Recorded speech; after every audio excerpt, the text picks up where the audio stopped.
बंदी छोड़ सतगुरु रामपाल जी परमेश्वर जी की जय हो।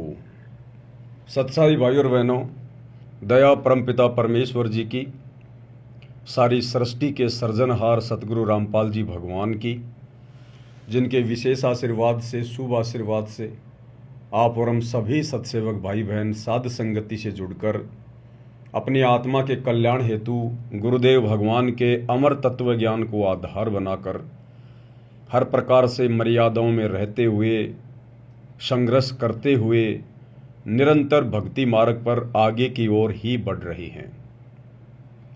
भाई और बहनों, इस कलयुग की बिचली पीढ़ी में, इस घोर कलयुग में जहां चारों तरफ राग, द्वेष, ईर्ष्या, मान बढ़ाई, मनमुटाव, हिंसा, इन सभी बकवादों का जोर है, दबाव है, प्रेशर है, और उसके बावजूद हजारों की संख्या में हंस आत्माएं अपने गुरु को परमेश्वर मानकर, पूर्ण ब्रह्म परमात्मा मानकर,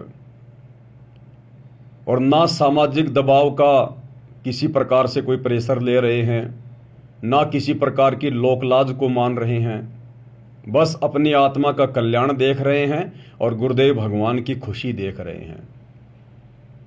क्योंकि गुरुदेव भगवान स्वयं कबीर परमेश्वर हैं और ये परमात्मा इस 21 ब्रह्मांड में, इस गंदे लोक में बिजनेस करने नहीं आते, कोई और काम धंधा करने नहीं आते। इनका केवल एक ही टारगेट होता है कि जितनी ज़्यादा हो सके और कम से कम समय में अपनी विशेष प्यारी आत्माओं तक ये संदेशा पहुंचा दूं, तत्व ज्ञान पहुंचा दूं, और हर प्रकार से उनको तैयार करके और सतलोक ले चलूं। और जो जो हंस आत्माएं अपने गुरुदेव को परमात्मा मानकर और उनके हृदय की बात को भली भांति समझकर, उनके सत्संग सुनकर और उनके वचन में रहते हुए अपने जीवन का एक ही लक्ष्य बना लेती हैं कि अब की बार 84 से पार, अब की बार 84 से पार, बस इसी बात से सतगुरु प्रसन्न होता है। तो उन आत्माओं का फिर गुरुदेव के अकाउंट में एक विशेष लेखा लिख दिया जाता है। क्योंकि भाई और बहनों, हम वापस सतलोक कब जाएंगे, कब हमारा वो समय आएगा, आप और हमें नहीं पता। लेकिन गुरुदेव भगवान अंतर्यामी, सबका लेखा जोखा रखने वाले, इन्होंने पहले ही लिखा हुआ है कि कब किस आत्मा की सजा पूरी होगी। क्योंकि हम यहां 21 ब्रह्मांड में सजा भोगने के लिए आए हुए हैं। सृष्टि रचना के माध्यम से हम सबको पता चल चुका है कि सतलोक में हमने क्या बहुत भयंकर गलती की थी। हम पतिव्रता पद से नीचे गिर गए थे। हम अपने परमपिता परमेश्वर को ना पहचान कर, ना जानकर, और इस काल के ऊपर, ज्योति निरंजन के ऊपर आस्था लगा बैठे थे। और ये हमें यहाँ बहला फुसलाकर, मीठा लोभ लालच देकर ले आया। और अब हम यहाँ किस प्रकार से दुखी हैं, महादुखी हैं, ये आप और हमसे बिल्कुल भी छुपा हुआ नहीं है। और अगर छुपा हुआ था काल प्रभाव से, तो गुरुदेव भगवान ने हमें सद्बुद्धि देकर, शास्त्रों से प्रमाण देकर, सत्संग कर करके उस बात से भली भांति रूबरू करवा दिया है। तो भाई और बहनों, गुरुदेव भगवान को पहले से पता है कि किस आत्मा की सजा पूरी हो चुकी है। और इस कलयुग की बिचली पीढ़ी में सतगुरु रामपाल जी भगवान के धरती पर सह शरीर रहते सहते केवल वही आत्माएं पार होंगी जिन आत्माओं की सजा काल लोक से पूरी हो चुकी है। क्योंकि हम यहाँ 21 ब्रह्मांड में जेल में हैं, जेल में, ये सतलोक की जेल है। और गुरुदेव ने बताया, सतलोक में यदि कोई आत्मा गलती करती है तो फिर उसको यहां जेल में सजा के लिए भेज दिया जाता है। और यहां हम चाहे ब्रह्मा विष्णु महेश बन जाएं, वो भी हम सजा भुगत रहे हैं बिना ज्ञान के। तो यदि कोई छोटा सा गांव का सरपंच बन जाए, वो भी अपने आप को बहुत ज्यादा खुशी मानता है, सुखी मानता है कि मेरे बराबर सुखी कोई नहीं है। लेकिन गुरुदेव का तत्व ज्ञान कहता है कि यदि हम यहां ब्रह्मा विष्णु महेश की भी पदवी प्राप्त कर लेते हैं, यहाँ के छोटे मोटे राजा महाराजा, प्रधानमंत्री, राष्ट्रपति तो छोड़ दीजिए, अगर हम ब्रह्मा विष्णु महेश की पदवी भी प्राप्त करते हैं तो वो भी हम सजा भोग रहे हैं, सजा। क्योंकि ब्रह्मा विष्णु महेश की पदवी प्राप्त करके हम कितनी बकवाद करेंगे, कितने अपने कर्म फोड़ेंगे, अपनी भक्ति को खर्च करेंगे। जो भक्ति हम मनुष्य जन्म प्राप्त करके इस पृथ्वी लोक पर करते हैं, उस भक्ति की शक्ति को हम ब्रह्मा विष्णु महेश बनकर बकवाद करके, राज्य भोग के, झूठा सुख भोग के काल का हम उसको बर्बाद करेंगे। और जब हमारे वो पुण्य समाप्त हो जाएंगे, जब ब्लेडर से हवा निकल जाएगी, गुब्बारे से हवा निकल जाएगी, फिर वो गुब्बारा झाड़ियों में जाके गिरता है, कांटे चुभते हैं, फटता है फिर वो। तो ब्रह्मा विष्णु महेश की पदवी प्राप्त करके, अपने पुण्य अक्षीण करके, फिर हम आत्माएं 84 लाख योनियों में लंबा चक्कर काटने के लिए चले जाते हैं। किसी को नरक में भेज दिया जाता है, किसी को पृथ्वी लोक पर मनुष्य जन्म दे दिया जाता है। तो भाई और बहनों, यहां तो ब्रह्मा विष्णु महेश की पदवी भी सजा है, सजा। लेकिन ये सजा हमें कब महसूस होगी? जब हम गुरुदेव की शरण में आएंगे, जब हमें ये तत्व ज्ञान सुनने को मिलेगा, और सुनने के बाद गुरुदेव के विशेष आशीर्वाद से जब हम इसको समझने लगेंगे। तो भाई और बहनों, ये वर्तमान कलयुग की बिचली पीढ़ी का समय है। परमेश्वर सतगुरु रामपाल जी भगवान स्वयं सतलोक के राजा, सतलोक के शहंशाह, एकमात्र कायनात के रचयिता 8 सितंबर 1951 से गांव धनाना, जिला सोनीपत, हरियाणा, भारतवर्ष की पावन भूमि पे प्रकट हैं। और हर बार ये परमात्मा अपने आध्यात्मिक ज्ञान के विशेष प्रचार प्रसार के लिए भारतवर्ष की भूमि को ही चुनता है। इसलिए परमात्मा ने इस भूमि की भी भूरी भूरी जो है वो प्रशंसा की है। परमेश्वर ने इसको धन्यवाद दिया है कि धन जननी धन भूमि, कि वो माता भी धन्य जिसने भगत को जन्म दिया, और वो धरनी यानी वो धरती भी धन्य जहां भगत का जन्म हुआ। इसीलिए भाई और बहनों, भारत देश हमेशा से जगत गुरु रहा है, पूरे विश्व को आध्यात्मिक ज्ञान देता है। क्योंकि ये भूमि गुरुदेव के आशीर्वाद से, क्योंकि परमात्मा सतयुग से ही यहां पर आना शुरू कर देते हैं, भिन्न भिन्न रूप धारण करके आत्माओं में भक्ति प्रवेश जो है वो करवा देते हैं। और उस भक्ति की शक्ति से यहां पर ऋषि मुनि बनते हैं, भगत आत्माएं बनती हैं, धर्म करती हैं, यज्ञ करती हैं, वेदों अनुसार साधना करती हैं, जिस कारण से काल अन्य देशों की तुलना में भारतवर्ष की संस्कृति को ज्यादा नहीं बिगाड़ पाता है। जिस प्रकार ये पश्चिमी देशों की संस्कृति, जहां पर लोग नंगे होकर घूमते हैं, ना कोई माता पिता की शर्म है, ना कोई व्यवहार उनका अच्छा है, केवल अपना स्वार्थ ही है। लेकिन परमात्मा भारतवर्ष की भूमि को जो है वो बचा के रखते हैं भक्ति की शक्ति से। इसलिए काल ज्यादा कुछ यहां बिगाड़ नहीं पाता है। और आने वाला जो विनाशकारी समय है, हम जिस युग परिवर्तन के दौर से गुजर रहे हैं, इस युग परिवर्तन के समय में वैसे घमासान तो मचेगा ही मचेगा, इसमें तो कोई दो राय नहीं है। क्योंकि जो भक्तिहीन प्राणी हैं, जो भक्ति के योग्य आत्माएं नहीं हैं, उन आत्माओं को यहां से जाना पड़ेगा, ताकि आने वाले समय में वे आत्माएं आप और हमें डिस्टर्ब ना करें, आप और हमारी भक्ति में कोई बाधा उत्पन्न ना करें। तो उन आत्माओं को तो यहां से किसी भी कारण से जाना पड़ेगा। तो 2028 युग परिवर्तन का समय गुरुदेव ने निश्चित किया हुआ है, पूर्व निर्धारित है, और बवंडर मचेगा। क्यों मचेगा? क्योंकि गुरुदेव भगवान ने कोशिश की सन 1993 से गांव गांव जाकर लोगों को समझाकर। अब गुरुदेव ने केवल एकमात्र भारत को थोड़ी समझाना है, पूरे विश्व में उन्हीं की आत्माएं हैं। तो गुरुदेव भगवान ने फिर अपनी वचन शक्ति से आप और हमें सोशल मीडिया दी। ये विज्ञान धीरे धीरे गुरुदेव भगवान के आशीर्वाद से आगे बढ़ने लगी। क्योंकि आप देखिए भाई और बहनों, जो कलयुग का जो ये दूसरा जो ये चरण है, जो बिचली पीढ़ी है, ये 1951 से शुरू हुई है।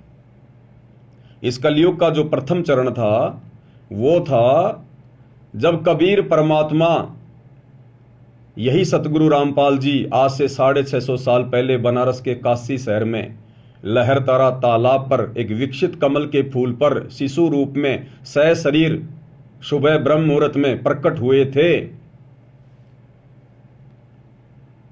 सन 1398 वो दिन इस कलयुग की जो है प्रथम चरण था, वो प्रथम चरण का दिन था वो।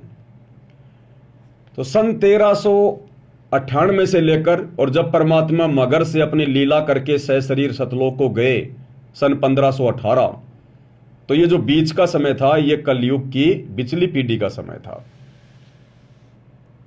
अब ये भी देखो भाई और बहनों, आप और हमारे लिए एक बहुत ही अच्छी शिक्षा देने वाला विषय है। कलयुग को स्टार्ट हुए तो 5500 साल हो गई, लेकिन कलयुग स्टार्ट होते ही कलयुग का प्रथम चरण नहीं माना जाता। कलयुग का प्रथम चरण परमात्मा ने किस समय को सेलेक्ट किया? जितने दिन कबीर परमात्मा यानी 120 साल धरती पर रहे 650 साल पहले, केवल उसी समय को परमात्मा ने कलयुग की बिचली पीढ़ी का समय निर्धारित किया, निश्चित किया। सन 1398 से 1518, उसके बाद वो समय समाप्त हो गया। अब गुरुदेव भगवान कई बार सत्संगों में जिक्र करते थे कि बच्चों, अब पुनः सन 1951 से कलयुग की पीढ़ी का दूसरा जो ये चरण है वो शुरू हो चुका है, लेकिन आप और हम समझ नहीं पा रहे थे। अब गुरुदेव के आशीर्वाद से समझ में आया कि जब जब वो कबीर परमात्मा धरती पर सशरीर प्रकट होता है, आता है अपनी आत्माओं को विशेष ज्ञान देने के लिए, तत्व ज्ञान देने के लिए, और जब तक परमात्मा धरती पर रहता है, जो पूरा जीवन एक लीला करता है, जब तक परमेश्वर रहते हैं तब तक ही वो समय रहता है, वो चरण रहता है। तो वर्तमान जो कलयुग की बिचली पीढ़ी चल रही है, ये 8 सितंबर 1951 से शुरू हुई है, क्योंकि उस दिन कबीर परमेश्वर सतगुरु रामपाल जी सतलोक से सशरीर चलकर धरती पर प्रकट हुए।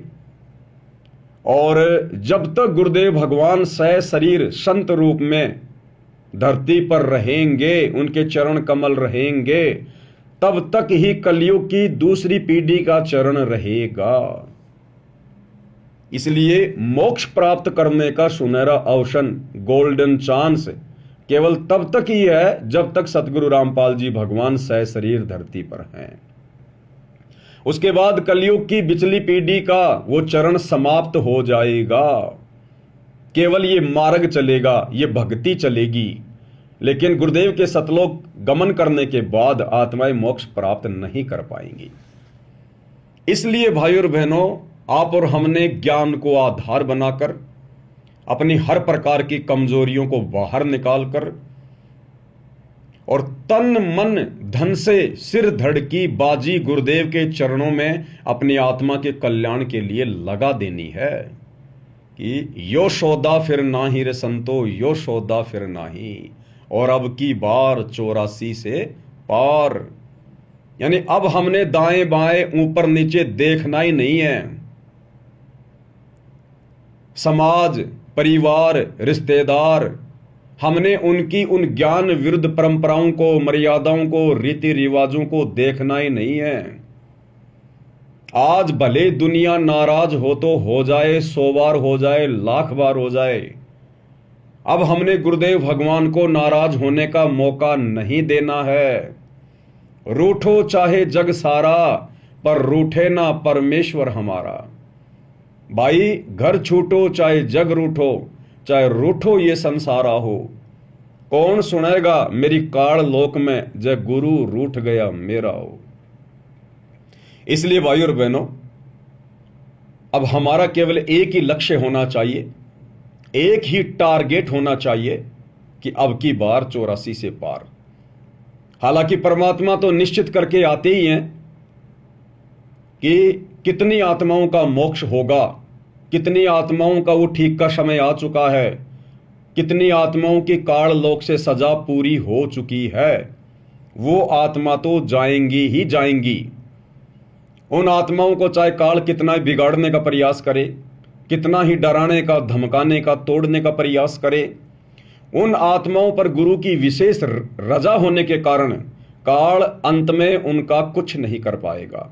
उनको तो परमात्मा ने एन केन और प्रकरण लेकर ही जाना है, एट द कॉस्ट, किसी भी कीमत पर। लेकिन ये सुनहरा मौका उन आत्माओं के पास भी है। वो आत्माएं भी अपनी सजा कंप्लीट करवा सकती हैं, जिनकी थोड़ी बहुत सजा अभी भी बाकी है, रह रही है। क्योंकि गुरुदेव ने बताया, गरीब निर्गुण सरगुण एक है, दूजा ब्रह्म विकार, और निर्गुण साहिब एक है, सरगुण संत विचार। कुछ ऐसी वाणी है मालिक की। यानी ये कबीर परमात्मा सतगुरु रामपाल जी जब निर्गुण रूप में सतलोक में बैठे रहते हैं, सारी सृष्टि का संचालन करते हैं एक जगह बैठकर, उस समय ये परमात्मा इस 21 ब्रह्मांड की आत्माओं को और अक्षर पुरुष के 7 संख ब्रह्मांड की आत्माओं को केवल उनके भाग्य के अनुसार ही सुख या दुख प्रदान करता है। अगर किसी के भाग्य में दुख है तो सतलोक में बैठा हुआ यह कबीर परमात्मा सतगुरु रामपाल जी उसे सुखी नहीं कर सकता। अगर किसी के भाग्य में सुख है तो किसी भी प्रकार का उसको दुख नहीं मिल सकता, जब तक उसके पुण्य हैं, जितना उसके भाग्य में, उसके प्रारब्ध में, उसकी डेस्टिनी में, उसकी किस्मत में परमात्मा ने लिख दिया है, वैसा ही होगा। लेकिन जब वो निर्गुण रूप में सतलोक में बैठा हुआ कबीर भगवान सतगुरु रामपाल जी जब सरगुण रूप में, संत रूप में, सतगुरु रूप में, तत्वदर्शी संत के रूप में धरती पर प्रकट होते हैं, उस समय वो परमात्मा हम आत्माओं के भाग्य को चेंज भी कर सकता है, हमारे भाग्य में लिखे हुए दुखों को सुखों में तब्दील कर सकता है, हमें भाग्य से अधिक दे सकता है। इसलिए आज उन आत्माओं के पास भी मौका है जिन आत्माओं की अभी काल लोक से सजा पूरी नहीं हुई है। इसलिए हम सभी ने सिर धड़ की बाजी लगानी है, क्योंकि ना तो मुझे पता क्या वास्तव में मेरा समय आ चुका है, क्या ये मेरा लास्ट जन्म है। ये बात ना तो मुझे पूरी तरह से पता है, ना आपको पूरी तरह से पता है। यानी ना तो उन भक्तों को पता जिनकी सजा का समय पूरा हो चुका है, और ना उनको पता जिनकी सजा थोड़ी बहुत पूरी है। इसलिए कोशिश सबने सिर धड़ की बाजी लगाकर करनी है। इसलिए भाई और बहनों, ये अंतिम दांव है, अंतिम चांस है। और इस समय यदि हम रह गए किसी भी कारण से, कारण तो आप और हमारी कमजोरी होगा, दूसरा तो कोई कारण होगा ही नहीं। परमात्मा की तरफ से तो कोई कमजोरी रहेगी नहीं। अगर कमजोरी होगी इस कलयुग की पिछली पीढ़ी में सतगुरु की शरण में आने के बाद, तो केवल आप और हम आत्माओं की रहेगी। तो हमने हर प्रकार की कमजोरी को इस ज्ञान को आधार बनाकर ही और गुरुदेव भगवान को प्रसन्न करके ही पूरा करना है। क्योंकि गुरुदेव कहते हैं, इन बातों के पाइए कर सतगुरु नजर निहाल, और राजी कर सतगुरु रूठे नु। हमने जिस सतगुरु को सतलोक में नाराज कर दिया था, कभी अनंत करोड़ युगों पहले, जब हमने काल के ऊपर आस्था प्रकट की थी, जब हम पतिव्रता धर्म से उस पद से नीचे गिर गए थे, तो उस समय हमने सतगुरु को नाराज किया था। आज वही सतगुरु कबीर साहेब सतगुरु रामपाल जी धरती पर आप और हमें लेने आए हैं। इसलिए आज हमने उनको प्रसन्न करना है, उस रूठे हुए सतगुरु को पुनः प्रसन्न करना है, राजी करना है, ताकि वे हमें अपने साथ अपने शब्द स्वरूपी विमान में बैठाकर वापस घर ले चलें।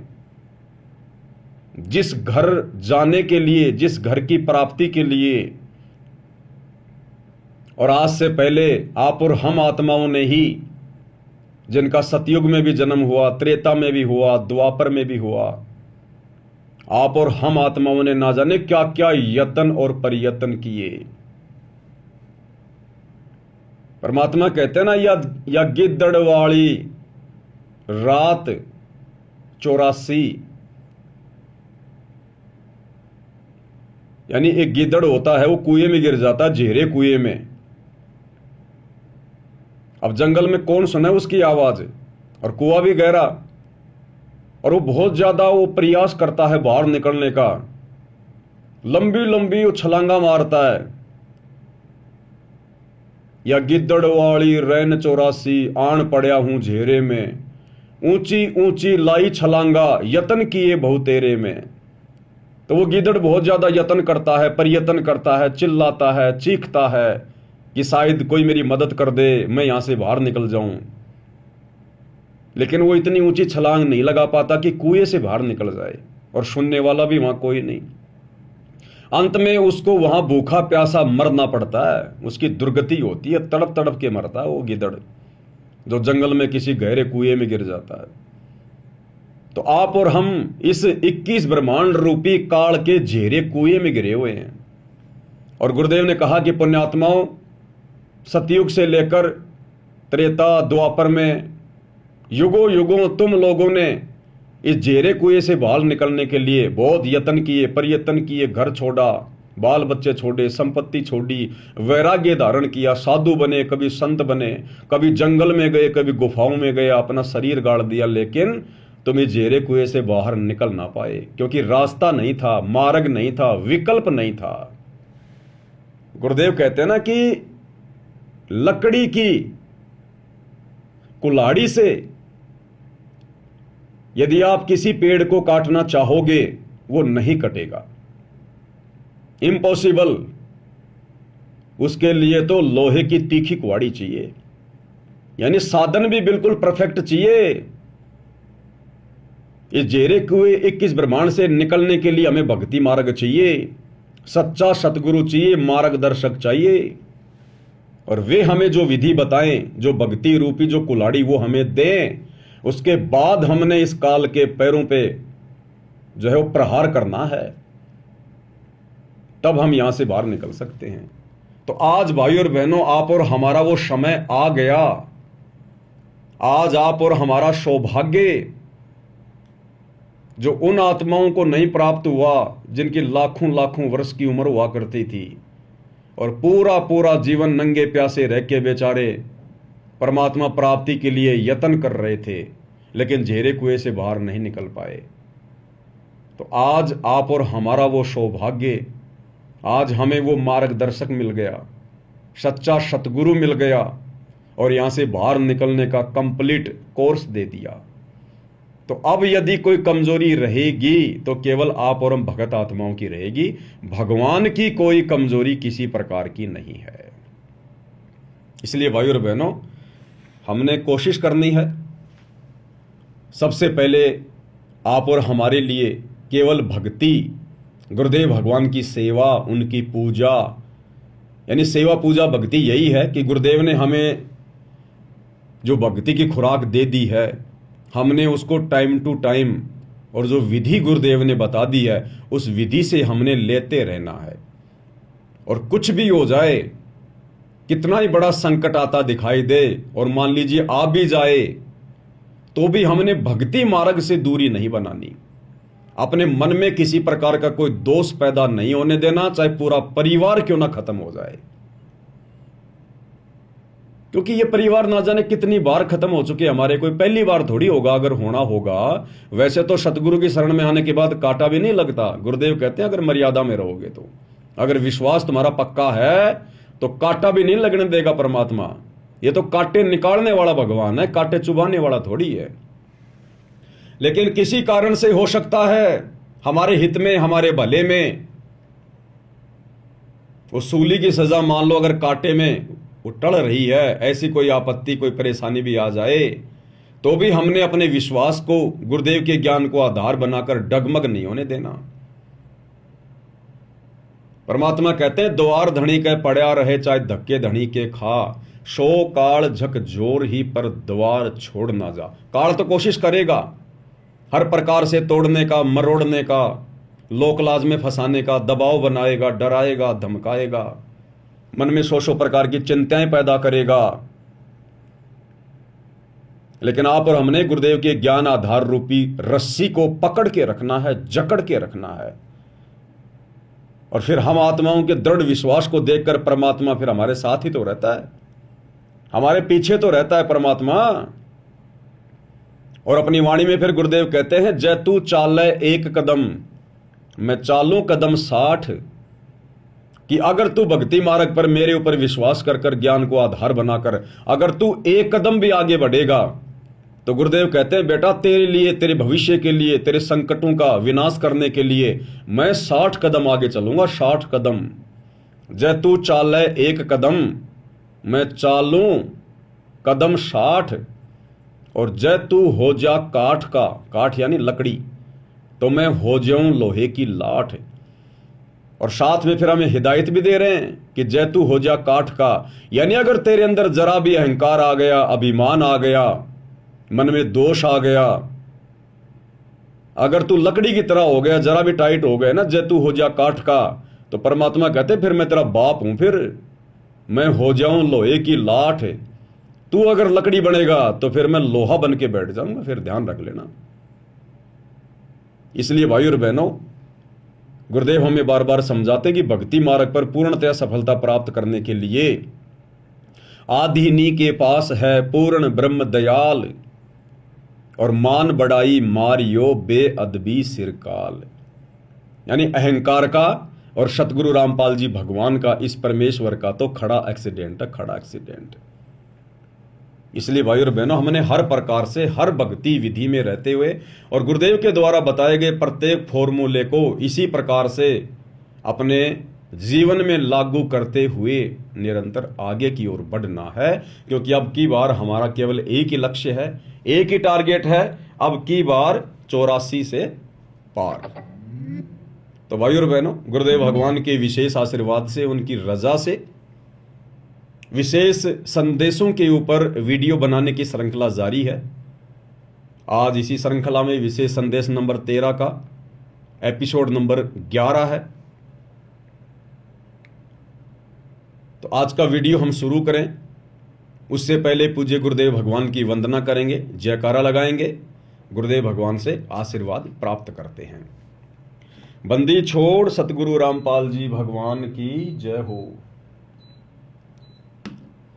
परमपिता परमात्मा, सारी सृष्टि के रचनहार, कुल मालिक, असंख्य ब्रह्मांडों के स्वामी, जगत गुरु, तीनों लोकों में प्रवेश करके सबका धारण पोषण करने वाले राजाधिराज, आत्माधार, नाथों के नाथ, देवों के देव महादेव, सर्वेश्वर महेश्वर मृत्युंजय, अजरो अमर आदि अनादि सनातनी प्रभु, जगत पिता जगदीश्वर, श्री श्री 1008 की उपाधि के वास्तविक अधिकारी, अकाल मूर्त शब्द स्वरूपी राम, वासुदेव, सर्वगतम ब्रह्म, परम पूज्य, प्रथम पूज्य, परम संत, परम पुरुष, परम धनी, परम दयालु, सत्य कबीर, हक्का कबीर, अल्लाहु कबीर, अल्लाहु अकबर, बाखबर, अल्लाह ताला, जगत के तारणहार, जगत के मुक्तिदाता, जगत के जगन्नाथ, हारे के सहारे, हिंदुओं के राम, मुसलमानों के अल्लाह, सिखों के वाहेगुरु, ईसाइयों के मसीह, दया के सागर दयानिधि, करुणा के सागर करुणानिधि, स्वयंभू परिभू, संकट मोचन, कष्ट हरण, मंगल करण, दुख भंजन,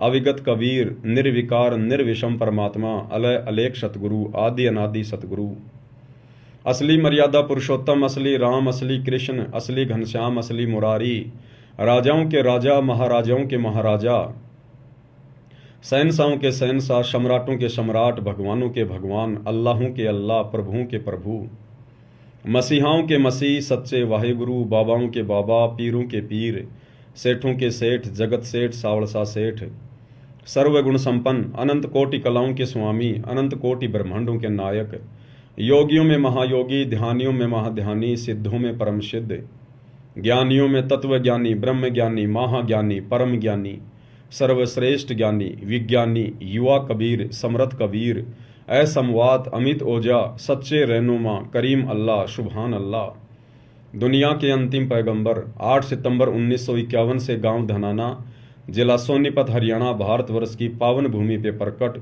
रियल कल्कि भगवान श्री नारायण साकार हरि, श्री बाबा साहेब नूर अनंत परमात्मा, सच्चे दरवेश, सच्चे बाखबर, संत शिरोमणि सतगुरु रामपाल जी परमेश्वर जी के चरण कमल में साध संगति से जुड़े हुए देश विदेश से आप और हम सभी सत्सेवक भाई बहनों का अनंत कोटि दंडवत प्रणाम।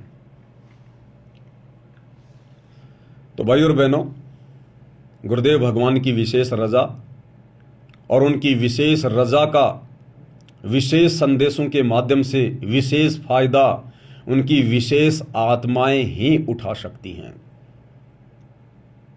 और वो भाई बहन तमाम विशेष आत्माओं की श्रेणी में हैं, संज्ञा में हैं, जिनको गुरुदेव भगवान ने बरवाला कांड के बाद अपना विशेष आशीर्वाद देकर साध संगति से जोड़ रखा है। और साध संगति से जुड़कर जो आत्माएं धीरे धीरे अपने आप को मरा हुआ समझने लग रही हैं, जिन आत्माओं को अपनी भक्ति और मर्यादाओं के अलावा किसी भी चीज की कोई विशेष चिंता नहीं है, जिन्होंने अपना एक ही टारगेट बना लिया, अब की बार 84 से पार, तो ये विशेष संदेश उन्हीं आत्माओं को समझ में आएंगे। अन्य भाई बहन इन गुरुदेव भगवान की ज्ञान आधारित बातों को सुनकर भी, क्योंकि आप और हम दो कोटि के जीव अगर कुछ भी बोलते हैं तो गुरुदेव के ज्ञान को सामने रख के बोलते हैं, क्योंकि आप और हमारे पास में कुछ भी नहीं है, कुछ भी। लेकिन गुरुदेव ने हमें बहुत कुछ बना दिया, बहुत कुछ। यहां के शंकराचार्यों से सैकड़ों गुना ऊपर बना दिया परमात्मा ने। इसलिए परमेश्वर ने साध संगति के माध्यम से आप और हमें अधिकार दिया है, आशीर्वाद दिया है, दृढ़ता प्रदान करने का, कि सत्संग में बूटे साधु एक से एक अगाधु, नर उनकी शरणा लाग जिनकी झुकी तड़े ने डाली। गुरुदेव कहते हैं कि अपने गुरु के सत्संग सुनने के बाद अपने भगत भाई बहनों के बीच में बैठकर, और विशेषकर उन भक्तों के बीच में मंडली बनाकर बैठना चाहिए जो भगत भाई बहन काफी समय से भक्ति मार्ग से जुड़े हुए हैं, जो पुराने भगत भाई बहन हैं। उनके बीच में बैठने से परमात्मा की चर्चा होगी और बहुत सारे भक्ति के नए नए कंसेप्ट निकलकर सामने आएंगे। वो बातें सुन सुनकर उन पुराने भक्तों के मुख से और नए भक्तों का विश्वास दृढ़ होगा, गुरुदेव के चरणों में उनकी श्रद्धा बनेगी, उनकी आस्था दृढ़ होगी। इसलिए गुरुदेव ने साध संगति को विशेष महत्व दिया है कि साध संगति हरि भक्ति बिन कोई न उतरे पार, और निर्मल आदि अनादि है गंदा सब संसार। तो भाई और बहनों, अब आप विचार करो, थोड़ा सा कॉमन सेंस का इस्तेमाल करो कि वर्तमान में गुरुदेव भगवान का सत मिशन, उनका 13वां यथार्थ कबीर पंथ कहां से चल रहा है। क्योंकि गुरुदेव भगवान ने जो भी कुछ कहना था, जो बताना था, हमें जो मार्गदर्शन देना था, सब कुछ दे दिया सत्संगों के माध्यम से। और हमारी परीक्षा के लिए, हमारे को जांचने के लिए, परखने के लिए, जैसे हीरे को जांचा जाता है, परखा जाता है, अहरण के ऊपर रख के घण की चोट मारी जाती है, अगर जरा भी अगर वो टूट जाता है, वो क्रिच हो जाता है, तो वो 2 आने का भी नहीं, उसको फेंक दिया जाता है, कोडियों के भाव जाता है, कोडियों के भाव। और जिसके ऊपर घण की चोटों पे चोट मारने के बाद भी अगर वो टूटता नहीं है, निशान भी नहीं पड़ता है, तो उसकी कीमत करोड़ों में होती है। तो 2014 बरवाला कांड के बाद का जो समय है, ये समय गुरुदेव अपने हीरों को परख रहे हैं हिसार जेल में जाकर बैठकर। तो गुरुदेव भगवान तो बैठ गए जाकर हिसार जेल में। अब पीछे क्या है? पीछे ये सतलोक आश्रम है। संगत कहां जाती है? इन आश्रमों में जाती है। तो विचार करो, गुरुदेव का मिशन चल कहां से रहा वर्तमान में, क्योंकि गुरुदेव तो जेल में जाकर बैठ गए। और पीछे ये जितने भी सतलोक आश्रम खुले हुए हैं, इन सतलोक आश्रमों के संचालकों की, गुरुदेव के परिवार की, इन कोऑर्डिनेटरों की एक की भी मर्यादा सुरक्षित नहीं है। गुरुदेव ने हमें जो मार्ग दिखाया, जो मर्यादा बताई, ये लोग लगातार उसकी धज्जियां उड़ा रहे हैं। इस भक्ति मार्ग में राजनीति का समावेश इन लोगों ने कर दिया। गुरुदेव ने कहा, बेटा राजनीति नहीं करनी, हम एक धार्मिक संस्था चलाते हैं, हमारा राजनीति और राजनेताओं से कोई संबंध नहीं है, हमने तो मोक्ष प्राप्त करना है, सतलोक चलना है, यहां की राजनीति तो बहुत गंदी है। लेकिन 2019 में इसी सतलोक आश्रम ने कांग्रेस का सपोर्ट किया, 2024 में लोकसभा चुनाव में बीजेपी का सपोर्ट किया, और अन्य छोटे मोटे राजनेताओं से तो अपने धार्मिक स्वार्थों के लिए, अपने राजनीतिक स्वार्थों के लिए ये लोग मिलते ही रहते हैं, आडंबर करते ही रहते हैं। तो धज्जियां उड़ाई गुरुदेव के वचनों की। गुरुदेव ने कहा, बेटा मोबाइल में भी गेम नहीं खेलना। लेकिन इन लोगों ने बरवाला में, धनाना के गांव वालों के लिए और बैडमिंटन का स्टेडियम बनवा दिया करोड़ों रुपए का। गुरुदेव के आदेशों की, उनके वचनों की धज्जियां उड़ाई गई। गुरुदेव ने कहा, बेटा हमने मोबाइल में कार्टून वगैरह नहीं देखने। इन लोगों ने कहा, गुरुजी कोई बात नहीं, कार्टून नहीं देखेंगे, हम तो आपका ही कार्टून बना देंगे। और इन लोगों ने एक 25 मिनट की, अभी 28 जून 2025 को जो एक 3D फिल्म चलाई है, इन्होंने गुरुदेव भगवान का ही कार्टून बना दिया और पूरी संगत को दिखा दिया, सबकी मर्यादा तोड़वा दी। गुरुदेव ने कहा कि हमने मोबाइल में कार्टून नहीं देखना। इन लोगों ने गुरुदेव को कार्टून बनाकर और पूरी संगत को दिखा दिया। आदेशों की धज्जियां उड़ाई गई। गुरुदेव ने कहा कि हमारा संसार से कोई लेना देना नहीं है, जो लोग भक्ति मार्ग पर नहीं है वो हमारे लिए बाधक हैं, हमने उनके साथ बैठना भी नहीं चाहिए। दुनिया से ती दोस्ती, पड़े भजन में भंग, एकाएकी राम से या साधु के संग। या तो भगवान की भक्ति में लीन रहो, या मिलना उठना बैठना भी हो तो अपने भगत भाई बहनों के बीच में, यानी साध संगति ही करो। इन लोगों ने हरियाणा के जाट आरक्षण में लाखों भक्तों को बैठा दिया, महीने भर तक। सुबह जाते उनके धरनों पर, उनकी बकवादें सुनकर, गालियां सुनकर, अब जगत वाले क्या करेंगे? आरक्षण में बैठे हुए वो जाट भाई क्या कहेंगे? उनके मुख में तो वही बातें, बात बात पे गालियां। एक समय ये दास, बरवाला कांड हुआ ही था, उस समय ये दास हरियाणा के रोहतक में चला गया, जींद चौराहे पर, जहां पर एक नामदान सेंटर खुला हुआ था, जिसका संचालन हरियाणा का स्टेट कोऑर्डिनेटर अमन गोदारा कर रहा था। अमन गोदारा का वहां पर मकान है जींद चौराहे के पास। तो मैं चला गया वहां पर। अब शाम को ये 4-5 भगत वहां बैठे, सर्दियों का समय था, आग जला रखी थी, हाथ पैर सेक रहे थे। भक्ति की कोई बात नहीं, सांसारिक बातें, और वो भी आपस में गालियां निकाल निकाल के, मां बहन की आपस में, और सारे के सारे सारनामी और स्टेट कोऑर्डिनेटर। तो दास को थोड़ा अच्छा नहीं लगा, मैंने टोक दिया। मैंने कहा, भगत जी आप ये क्या कर रहे हो? आप तो बड़े पुराने पुराने भगत हो।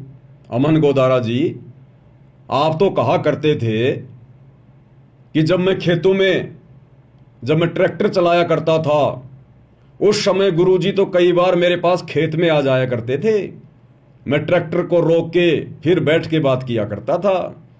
इतने पुराने समय से मैं गुरुजी से जुड़ा हुआ हूं। और दास ने कहा कि आप लोग गालियां निकाल निकाल के बातें कर रहे हो, क्या गुरुदेव ने कभी बताया? ऐसी घटिया कभी शिक्षा दी गुरुदेव ने?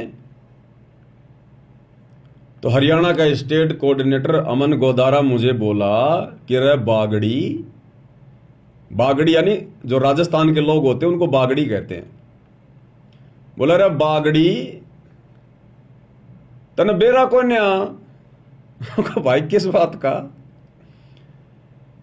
बोले, ये हमारे हरियाणा की लैंग्वेज है, अरे या हेल्पिंग वर्ब है, जिसने तू गाड़ी कवे है ना, ये तो हरियाणा की भाषा में हेल्पिंग वर्ब है, हेल्पिंग वर्ब।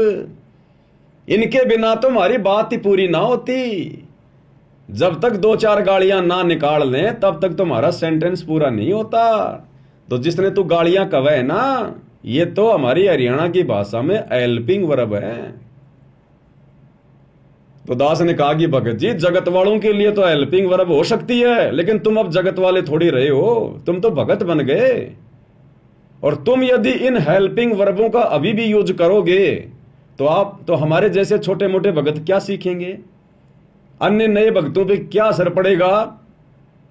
बोले बाढ़ में जाओ, पढ़ो तो पढ़ो। बोले हमने के लिए कोई ठेकेदारी ले रखी से। तो ये हाल था भाई और बहनों इन बड़े बड़े कोऑर्डिनेटरों का। इसलिए दास इनको जड़ से जानता है, इन सभी लोगों को जड़ से। परमात्मा ने मुझे मौका दिया इन लोगों की संगति करने का। 2013 में जैसे ही गुरुदेव भगवान ने मेरे ऊपर नाम दीक्षा की रजा बख्शी, तो मुझे पता चला कि भाई यहां तो सेवा भी मिलती है। तो मैं बाथरूम में चला गया। मैंने कहा भाई बाथरूम की सेवा लेंगे, सेवा करनी है फिर ढंग से करेंगे। तो बाथरूम वाले भाई बोले ऐसे बाथरूम की सेवा नहीं मिलती। बोले बाथरूम की सेवा और जूता घर की सेवा ये विशेष सेवा है, इस सेवा को करने से आधी नहीं आती है, और इस सेवा के लिए भाई गुरुदेव से प्रार्थना करनी पड़ती है डायरेक्ट। तो मैंने कहा वो कैसे होगी। बोला शाम को गुरुजी दर्शन देंगे, उस समय जाना और गुरुजी से प्रार्थना कर लेना, अगर गुरुजी यस कर दें तो आ जाना, नाम लिखवा देना। मैंने कहा ठीक है भाई। दास शाम को लाइन में लग गया। वैसे गया था दास, समागम में नहीं गया था, आड़े दिन गया था। उस समय समागम नहीं था बरवाला में, और किसी भगत को नाम दीक्षा वगैरह लेनी थी, तो मैं फ्री था। तो मेरे को फोन किया गया, बोले भगत जी आप जाओगे क्या उनके साथ में। मैं तो तैयार हो गया तुरंत, मैं चलो भाई। तो वैसे गए थे। तो शाम को 4 साढ़े 4 बजे के बाद में अनाउंसमेंट हुआ कि जिन जिन भगत आत्माओं ने सतगुरुदेव जी के दर्शन करने हैं वो कृपया लाइन लगा लें। तो दास भी लाइन में लग गया दौड़ के। नंबर आया तो अब उस समय तो भाई और बहनों देखो हमारी भी बुद्धि इतनी काम कर रही थी, हम भी उस दाढ़ी मूंछ वाली फोटो को ही परमात्मा मान रहे थे। हालांकि गुरुदेव का जो दर्जा था हमारी नजरों में दाढ़ी मूंछ वाले से नीचे नहीं था, लेकिन बस वो गुलाम मिला सा ज्ञान था। गुरुजी कहते ना तुम्हारी ऐ नहीं मिट रही, वो वाली बात थी। तो दास ने कहा पहले तो मालिक ने आशीर्वाद दे दिया, नीचे गर्दन जाके कर ली, आशीर्वाद मिल गया।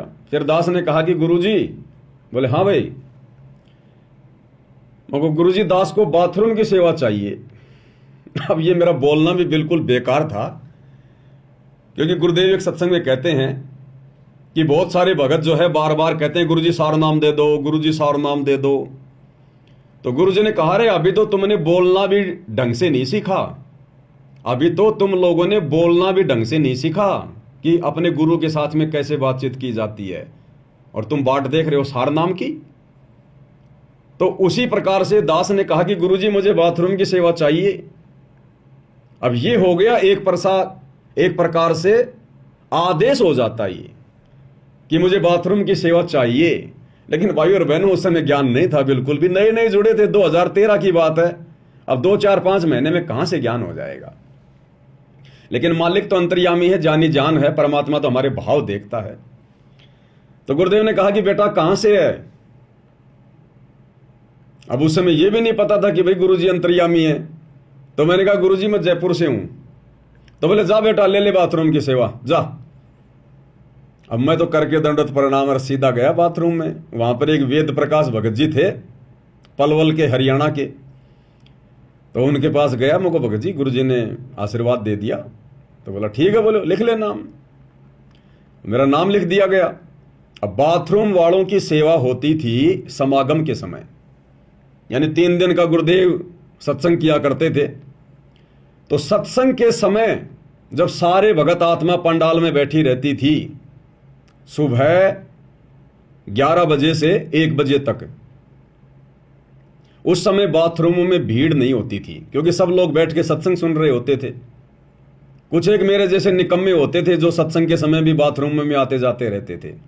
अब ठीक है, किसी को कोई विशेष प्रॉब्लम है, पेट खराब है या कोई वैसे कोई दिक्कत है, वो तो चलो सत्संग में उठ के गुरुदेव को प्रणाम करके आ सकता है, लेकिन वहां तो लाइन लगी रहती थी बरवाड़ा में।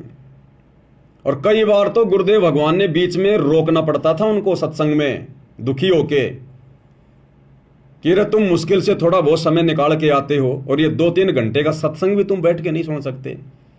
और गुरुदेव कहते थे कि सत्संग में आके बात चलावे और उस अपराधी आत्मा को फिर 3 लोक नहीं ठोर। यानी भगवान सामने बैठ के सत्संग कर रहा है और हम इधर उधर भाग रहे हैं, यानी हम भगवान की हम कोई परवाह नहीं कर रहे, हमें डर नहीं है, हमें भय नहीं है। एक मुख्यमंत्री यदि मीटिंग ले रहा हो तो मुख्यमंत्री की इजाजत के बिना दूसरे व्यक्ति बाथरूम करने भी नहीं जाते कि कहीं मुख्यमंत्री जी नाराज ना हो जाए। और यहां तो सामने भगवान बैठे, लेकिन उस समय भाई और बहनों सब गुरु को मानुष ही मान रहे थे, हम भी उसी श्रेणी में थे। तो उस समय हम लोग बाथरूम को साफ किया करते थे, बाथरूमों की सेवा किया करते थे।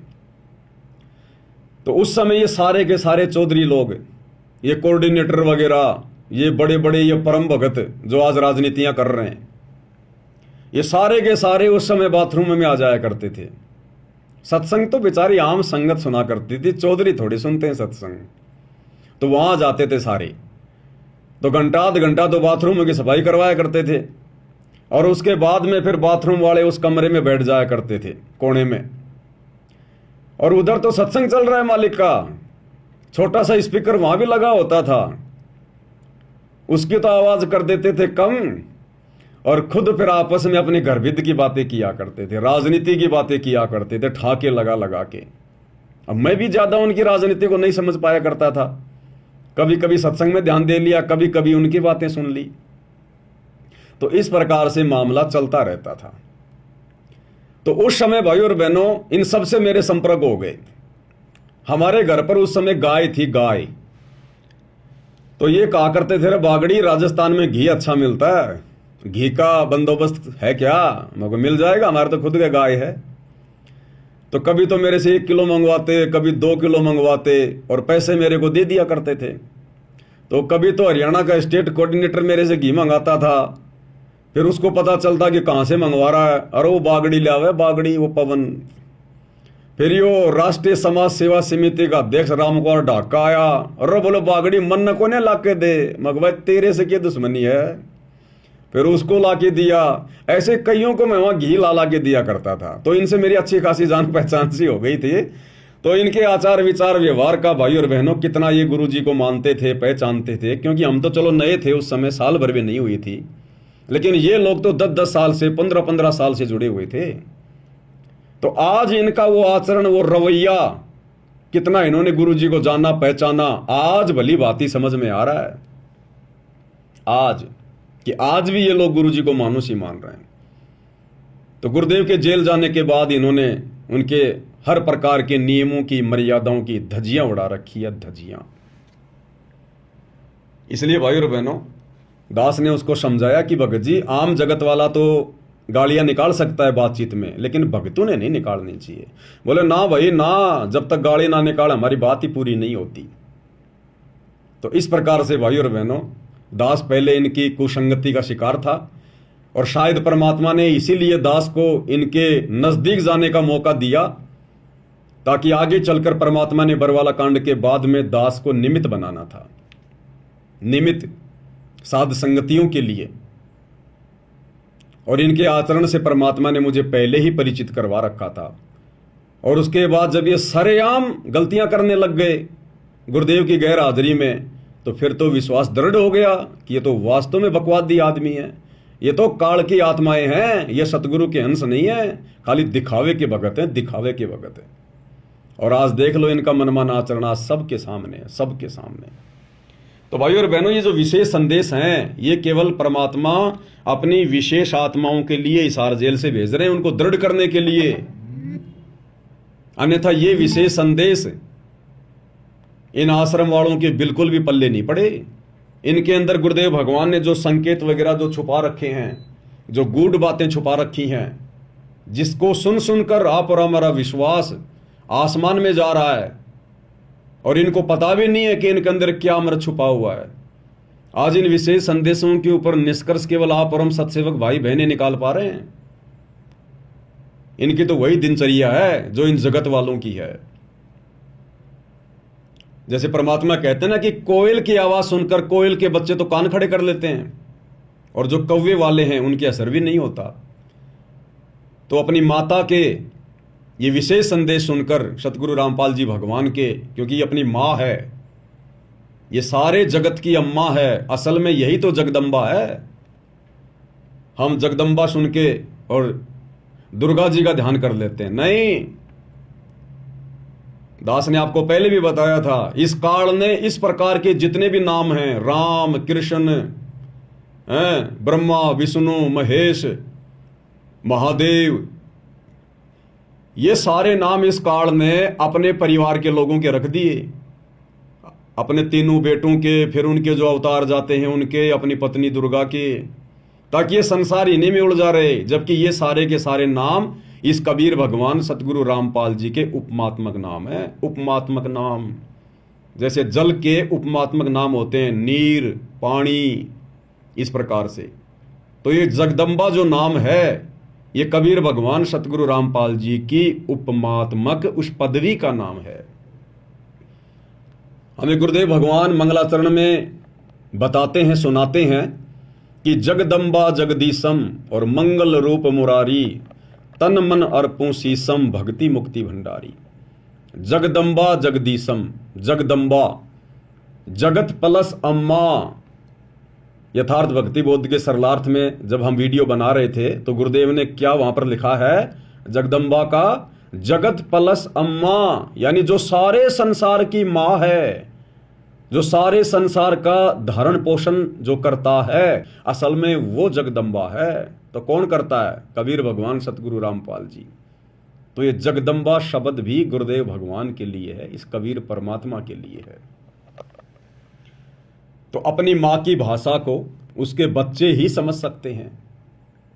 तो इन विशेष संदेशों को केवल उनकी विशेष आत्माएं, सत्सेवक भाई बहन ही समझ रहे हैं, अपने जीवन में लागू भी कर रहे हैं, अमल भी कर रहे हैं। तभी तो हमारा विश्वास बढ़ता जा रहा है, हमें आज इतनी दृढ़ता प्राप्त है। इस बेचारी नादान संगत को तो आप और हमारे जैसे भगत भाई बहनों ने ही मूर्ख बना दिया, मूर्ख बना दिया। गुरुदेव की आड़ में मर्यादाएं तोड़वा दी, राजनीतियां करवा दी, और आप और हम आत्माओं को ये काल भी नहीं मूर्ख बना पा रहा, ये काल भी डगमग नहीं कर पा रहा। कितनी कोशिशें की इसने, साध संगतियों को बिगाड़ने की, तोड़ने की, गंदगी फैलाने की, लेकिन इसकी पार नहीं बसाई। हर बार जितनी भी कोशिश इसने आश्रम वालों के माध्यम से की, उतनी बार परमात्मा ने साध संगतियों को आगे बढ़ाया। दास जेल गया, एक बार तो लगा कि साध संगतियां भाई खत्म हो गई, लेकिन जैसे ही 2-2.5 महीने बाद वापस आया, आज देखो ऐसा लगता है पहले तो साध संगतियां कुछ भी नहीं थी, जो पिछले 2 साल में परमात्मा ने दया करी है। 2 साल में गुरुदेव भगवान ने अपनी सभी पुस्तकों के ऊपर वीडियो बनवा दिए, साध संगति की ओर ना जाने कितने वीडियो बनवा दिए, विशेष संदेशों के ऊपर वीडियो बन रहे हैं। तो ये परमेश्वर का मिशन है, ये सत्य मिशन है। तो इसलिए आप और हम भगत भाई बहनों ने विचार करना चाहिए कि गुरुदेव का असल में मिशन चल कहां से रहा है। क्योंकि गुरुदेव तो जाकर जेल में बैठ गए, इधर ये आश्रम वाले गुरुदेव के मिशन को ये पाताल में लेके जा रहे हैं। यानी मिशन को आगे बढ़ाना वो होता है जब आप अपने गुरुदेव भगवान के मार्ग को, उनकी भक्ति को आप आगे बढ़ाएं, आप खुद भी भक्ति पर दृढ़ हों और अपने अन्य भगत भाई बहनों को भी दृढ़ता प्रदान करें। भाई बहनों का विश्वास गुरुदेव में बढ़ता ही चला जाए, ये होता है मिशन को आगे बढ़ाना। और इन लोगों ने तो गुरुदेव की सारी मर्यादाओं की धज्जियां उड़ा दी। तो गुरुदेव तो बैठे हिसार जेल में, और लोग जो अनजाने में समझ रहे हैं कि इन सतलोक आश्रमों से मिशन आगे बढ़ रहा है, इन्होंने तो रॉकेट का मुंह नीचे कर रखा है, जमीन की तरफ कर रखा है। अरे इस प्रकार से मिशन थोड़ी आगे बढ़ेगा गुरुदेव का, राजनीतियों के सहारे, जगत वालों के सहारे। दोगलेबाजी के सहारे स्टेडियम तुमने बनवा दिए, राजनीतियां तुमने करवा दी, भक्तों से आन उपासना तुमने करवा दी, नकली कबीरपंथियों की जयंतियों में सिरसा में और परशुराम की जयंती में भेजकर आन उपासना तुम लोगों ने करवा दी, जो कि सबसे बड़ा अपराध है। अयोध्या में जाकर राम पुजारियों के लिए भंडारा लगा के आन उपासना में सहयोग तुम लोगों ने करवा दिया। जगत वालों के साथ हरियाणा के जाट आरक्षण में तुम लोगों ने भक्तों को बैठा दिया। गुरुदेव कहते हैं सुपात्र को दान करना चाहिए, सुपात्र केवल गुरु है। तुम लोगों ने भक्तों का ज्योति पाठ का दान उन जाट आरक्षण में उन कुपात्रों को दे दिया करोड़ों में। गुरुदेव कहते हैं भक्तों ने भक्तों की संगति करनी चाहिए। तुमने भक्तों को राजस्थान के गैंगस्टर आनंदपाल सिंह की सीबीआई जांच के समर्थन में बैठा दिया, 5 लाख रुपया उनको चंदे के रूप में दे दिया। कभी तुम विश्व हिंदू परिषद और बजरंग दल वालों के साथ मिलकर मुसलमानों का विरोध करते हो। गुरुदेव कहते हैं कि सब हमारे भाई बहन हैं।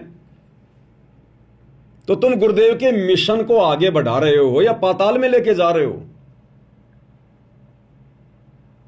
तो गुरुदेव बैठे हैं जेल में, आश्रम वाले मिशन को पाताल में लेके जा रहे हैं।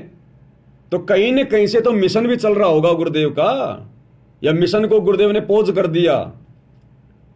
तो ये मिशन गुरुदेव ने चला रखा है, ये मिशन बंद नहीं हो सकता जो समय गुरुदेव ने निर्धारित कर दिया।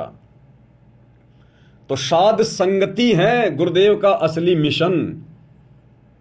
यह है यथार्थ 13वां कबीर पंथ, जहां आत्माओं को दृढ़ किया जा रहा है, संसार से उल्टा हटाया जा रहा है। भक्तों की रग रग में, रोम रोम में गुरुदेव को परमात्मा के रूप में बैठाया जा रहा है। भक्तों का ध्यान उनकी सुरती सतलोक में लगाई जा रही है। यह है गुरुदेव का मिशन, काड़लोक से आत्माओं को बाहर निकालने का मिशन यह है। तो यहां दया कर रखी है गुरुदेव भगवान ने। तो भाइयों और बहनों, अब आप और हम भी इतने नादान, इतने अनजान ना रहें। ये काल ज्यों ज्यों समय आगे बढ़ेगा भी ये त्यों त्यों ये हो सकता है और गंदगी फैलाने का प्रयास करे, क्योंकि नए नए हथकंडे अपनाएगा। इसको चैन बिल्कुल भी नहीं है।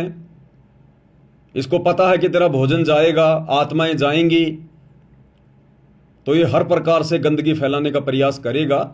लेकिन गुरुदेव के आशीर्वाद से अब साध संगति से जुड़ी हुई 90% आत्माएं बिल्कुल दृढ़ हो चुकी हैं। 5-10% तो खैर नए भगत भाई बहनें जुड़ते रहते हैं, इतना जल्दी समझ में नहीं आता है। लेकिन 90% आत्माएं जो लगभग 4-5 साल से साध संगति से जुड़ी हुई हैं, वो बिल्कुल दृढ़ भगत हैं, दृढ़। उनको तोड़ना तो बहुत दूर की बात है, उनको हिलाना भी मुश्किल है, हिलाना भी। लेकिन इसका मतलब ये नहीं कि हम बेखबर हो जाएं। भैया जंग लोहे में भी लग जाती है, चाहे लोहे की कोई गाडर पड़ी है, जंग उसमें भी लग जाती है अगर साफ सफाई नहीं रखी तो हम चाहे कितने दृढ़ हैं, कितना ज्ञान समझ में आ रहा है, अपनी मर्यादाओं के लिए हमने चौकस रहना पड़ेगा, चौकस। ना जाने कब कहां किस बात को लेकर ये काल अपना गेम खेल जाए। तो हर प्रकार से गुरुदेव भगवान के तत्व ज्ञान रूपी अस्त्र शस्त्र हमने सुसज्जित करके रखने। वज्रबान की बोऊं बाड़ी और सतगुरु संत जीत है राड़ी। गुरुदेव का तत्व ज्ञान हमारे लिए ये वज्रबान है, हथियार है। ये लड़ाई हमने ज्ञान आधार से लड़नी है, मर्यादाओं में रहते हुए। तो भाई और बहनों, विशेष संदेश के ऊपर हम आगे बढ़ते हैं पूज्य गुरुदेव जी के आशीर्वाद से। और पिछली बार एपिसोड नंबर 10 में गुरुदेव ने हमें द्रौपदी की कथा का आंशिक जिक्र किया कि किस प्रकार से द्रौपदी ने सुपात्र को दान किया। कुपात्र को दिया हुआ दान फलित नहीं होता है, सुपात्र को दान किया। कबीर परमेश्वर सतगुरु रामपाल जी अंधे महात्मा का रूप बनाकर अपनी आत्मा के भविष्य को देखते हुए कि आगे चलकर इसके ऊपर ऐसा संकट आएगा, और परमेश्वर कहते हैं कि गैल गैल लाग्या फिरूं जब तक धरती आकाश, गोता मारूं स्वर्ग में जा बैठूं पाताल। जो जन मेरी शरण है ताका हूं मैं दास, और गैल गैल लाग्या फिरूं जब तक धरती आकाश। तो ये द्रौपदी वाली आत्मा किसी युग में सतगुरु रामपाल जी भगवान की शिष्या थी, या उनकी शिष्य थी, स्त्री थी या पुरुष थी, और मालिक को पता था कि आने वाले समय में इसके ऊपर ऐसे ऐसी आपत्ति आएगी। तो जिन आत्माओं के पास में भक्ति धन होता है, परमात्मा उन आत्माओं की रक्षा करता ही करता है, चाहे वो उनकी शरण में हो या ना हो। तो परमात्मा ने पहले ही उससे एक साड़ी का टुकड़ा दान में ले लिया, और उसके प्रतिफल में परमात्मा ने उस आत्मा के आने वाले संकटों का मर्दन किया, निवारण किया। यानी इस कथा के माध्यम से गुरुदेव ने हमें यह भी शिक्षा दी कि वर्तमान में सुपात्र को, सतगुरु को किया गया दान धर्म वर्तमान जीवन में भी आपके काम आ सकता है। यानी उसके बाद तो सतगुरु का काम है कि वो दान गुरुदेव ने हमारे वर्तमान जीवन में कहीं हमारे हित में लगाना है, या फिर भक्ति मार्ग में मोक्ष के लिए उसको यूज करना है, या फिर मोक्ष नहीं हुआ तो नेक्स्ट जीवन में उसका जो प्रतिफल है वो देना है। वो तो सतगुरु को समर्पित करने के बाद सतगुरु का काम है कि वो कैसे उसका यूटिलाइज करेंगे, वो क्या करेंगे।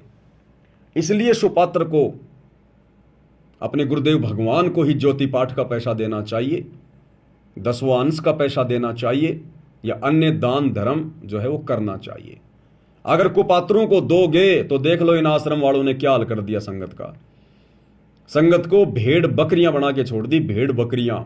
यानी भेड़ बकरियों को डंडा दिखा के किधर भी मोड़ दो, चाहे परशुराम की जयंती में मोड़ दो, चाहे सिरसा में नकली कबीर पंथियों की जयंती में मोड़ दो, चाहे उनका मुंह हरियाणा के जाट आरक्षण में मोड़ दो, आनंदपाल सिंह की सीबीआई जांच की तरफ जोड़ दो, अयोध्या में भंडारे की तरफ मोड़ दो, कहीं भी मोड़ दो उनका मुंह। तो यह है कुपात्रों को ज्योति पाठ और दान देने का नतीजा वर्तमान में गुरुदेव की गैर हाजिरी में। उसके बाद गुरुदेव भगवान ने फिर आगे हमें और क्या सुशिक्षा दी द्रौपदी की कथा के माध्यम से। अब हम आगे बढ़ते हैं भाइयों और बहनों, जितना परमात्मा समय देंगे थोड़ा बहुत। अब जैसे द्रौपदी ने एक 6 इंच 7 इंच चौड़ा 8 इंच चौड़ा 3 फुट का एक कपड़ा पाड़ के साड़ी में से दिया था। उसने नीच सा दिया था, उसका बिना मेरा था मैं क्यों दे रही हूँ, कि इससे मुझे फल मिला है इसलिए दे रही हूँ। वो तो एक अपना धार्मिक और एक अपनी इंसानियत के नाते और साधु देख कर दान किया। जब धनी का काम पड़ा, जब उसको नंगा करने लगे, वहां था धनी का काम। कहते गरीब कल्पे कारण कौन है कर सेवा नहीं काम, और मन इच्छा फल देता जब बड़ा धनी से काम। वह धनी का काम था। खेचत खेचत खेच कसीसा सिर पर बैठे है जगदीशा, द्रौपदा के चीर बढ़ाए संग संग को पार निकले। द्रौपदा को दिने लीर जाके अनंत बढ़ाए चीर। अब क्या बताते हैं, बाद में श्री कृष्ण उसका गुरु थे, वो आए तब द्रौपदी ने उनसे पूछा कि हे गुरुदेव, हे भगवान, ये मेरे ऊपर कैसी कृपा हुई, कौन सा मेरा धर्म कर्म ऐसा था कि मुझे इतना परमात्मा ने ऐसा कुछ कर दिया। तब दिव्य दृष्टि से श्री कृष्ण ने देख कर बताया कि जब तू अपने माँ के घर थी, कंवारी थी, तेने ऐसे से दरिया पर नहाने गई थी। एक साधु दरिया में स्नान कर रहा था, उसकी कॉपी ने कैथी कपड़ा लंगोट वो बह गया था, पानी में शर्म के मारे खड़ा था, और तन्ना अपनी साड़ी मत कपड़ा चीर पाड़ कर दिया था। उसके प्रतिफल में परमात्मा ने आपकी इज्जत रखी है। क्या कह रहे हैं गुरुदेव भगवान। वो साड़ी का एक टुकड़ा जो द्रौपदी ने दिया था अंधा महात्मा समझकर, उसके प्रतिफल में, क्योंकि वो साड़ी का टुकड़ा सुपात्र को दिया था, किसी कुपात्र को नहीं दिया, किसी भांग धतूरा सुल्फा पीने वाले साधु संत को नहीं दिया, आन उपासना करवाने वाले नकली बाबा को नहीं दिया।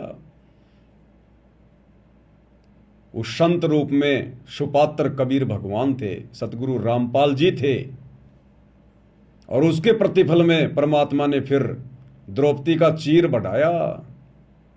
दुशासन 10,000 हाथियों जितना बल था, और खैंचत खैंचत खैंच कसीसा, यानी पसीने आ गए उस पहलवान के, लेकिन द्रौपदी को नंगी नहीं कर पाया।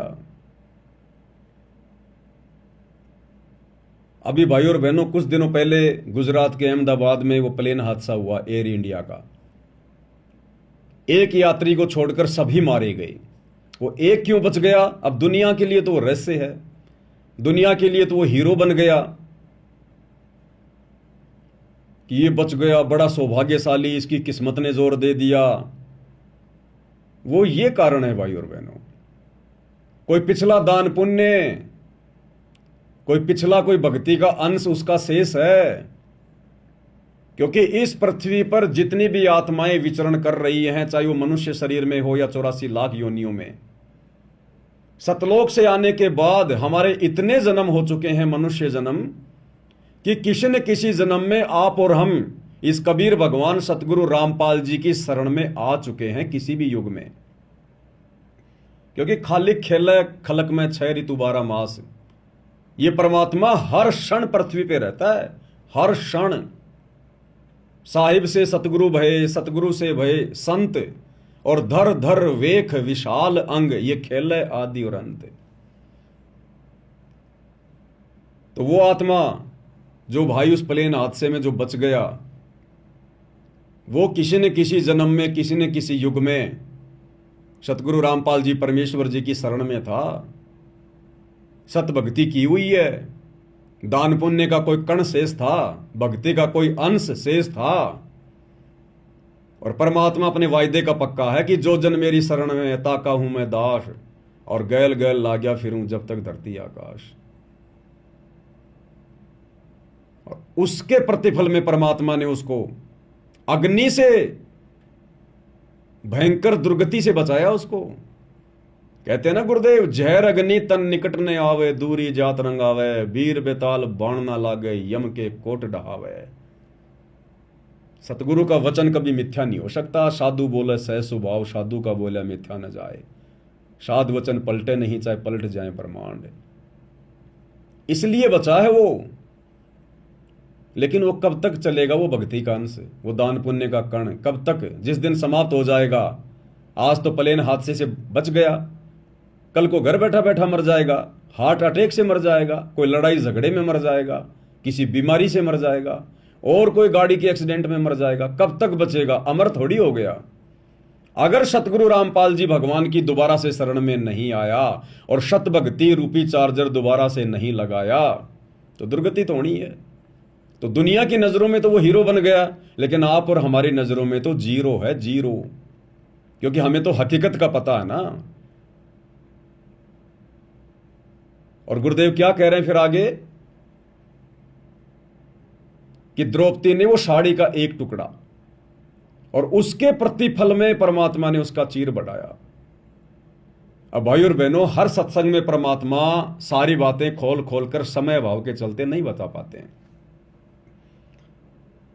जब गुरुदेव इन घटनाओं का जिक्र करते हैं अपने सत्संगों में, कई बार करते हैं, तो परमेश्वर कई प्रकार की शिक्षाएं दे देते हैं, कई प्रकार के शब्द यूज करते हैं। और साध संगति इसी को कहते हैं कि उन सत्संगों के ऊपर चिंतन मनन करके निष्कर्ष निकालें और समझने का प्रयास करें कि गुरुदेव के एक सत्संग में, एक कथा में केवल एक ही प्रकार की शिक्षा नहीं है, सैकड़ों शिक्षाएं एक ही कथा से, सैकड़ों शिक्षाएं। तो गुरुदेव ने अपने एक अन्य सत्संग में हमें क्या बताया, इसी कथा का जिक्र करते हुए, ये 40 सेकंड का सत्संग है। और इसमें गुरुदेव क्या कह रहे हैं, ध्यान देना भाई और बहनों, ये वर्तमान जीवन में आप और हमें बहुत काम आएगी ये कथा। और इस कथा पर हमने अमल किया सत्सेवकों ने, तभी आज हम इन कुपात्रों को ज्योति पाठ और दान का पैसा देने से बचे हुए हैं, अपने कर्म फोड़ने से हम बचे हुए हैं।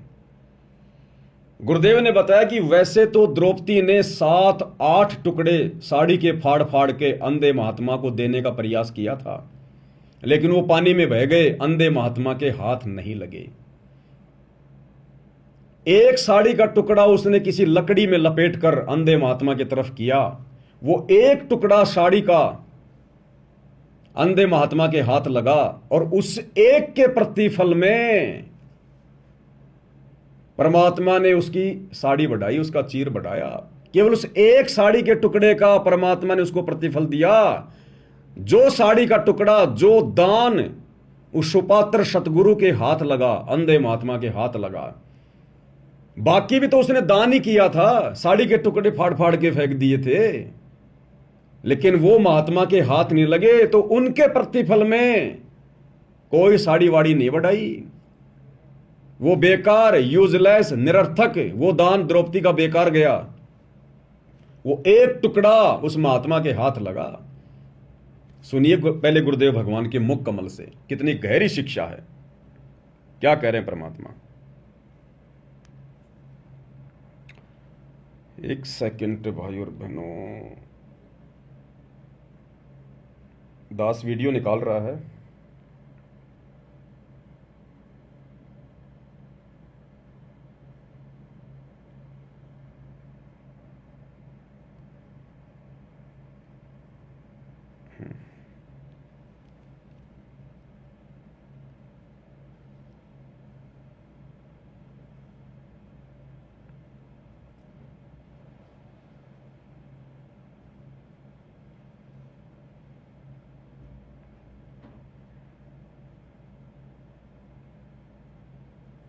सुनिए क्या कह रहे हैं गुरुदेव भगवान। उसी जन्म में एक अंधे महात्मा को एक बिल्हातानी अर्थात 8-9 इंच का एक कपड़ा लंगोट टाइप, कोपीन टाइप बनाकर पाड़ के दिया था। यानी वैसे तो उसने लगभग सारी साड़ी पाड़ कर डाल दी थी नदी में। अंधा महात्मा था, हाथ नहीं लग गया, वह एक लकड़ी के लपेट कर उसके हाथ के लगा दिया। अर्थात उस इतने के कपड़े का, अर्थात उस गुरुदेव भगवान कह रहे हैं अर्थात उस इतने कपड़े का। वैसे तो सारी साड़ी फाड़ के दे दी थी उसने, लेकिन वो हाथ नहीं लगा अंधे महात्मा के। और गुरुदेव कह रहे हैं अर्थात केवल उस एक इतने कपड़े का। दोबारा सुनिए ध्यान से। इसका एक कपड़ा लंगोट टाइप, कोपीन टाइप बनाकर पाड़ के दिया था। यानी वैसे तो उसने लगभग सारी साड़ी पाड़ कर डाल दी थी नदी में। अंधा महात्मा था, हाथ नहीं लग गया, वह एक लकड़ी के लपेट कर उसके हाथ के लगा दिया। अर्थात उस इतने के कपड़े का दान का इसी जन्म में भी परमात्मा ने उसको लाभ दे दिया, क्योंकि वो सुपात्र को दान किया गया, क्योंकि वो सुपात्र को दान किया गया था। वो 7-8 साड़ी के टुकड़े ओढ़ फाड़ के दिए थे, लेकिन वो महात्मा के हाथ नहीं लगे।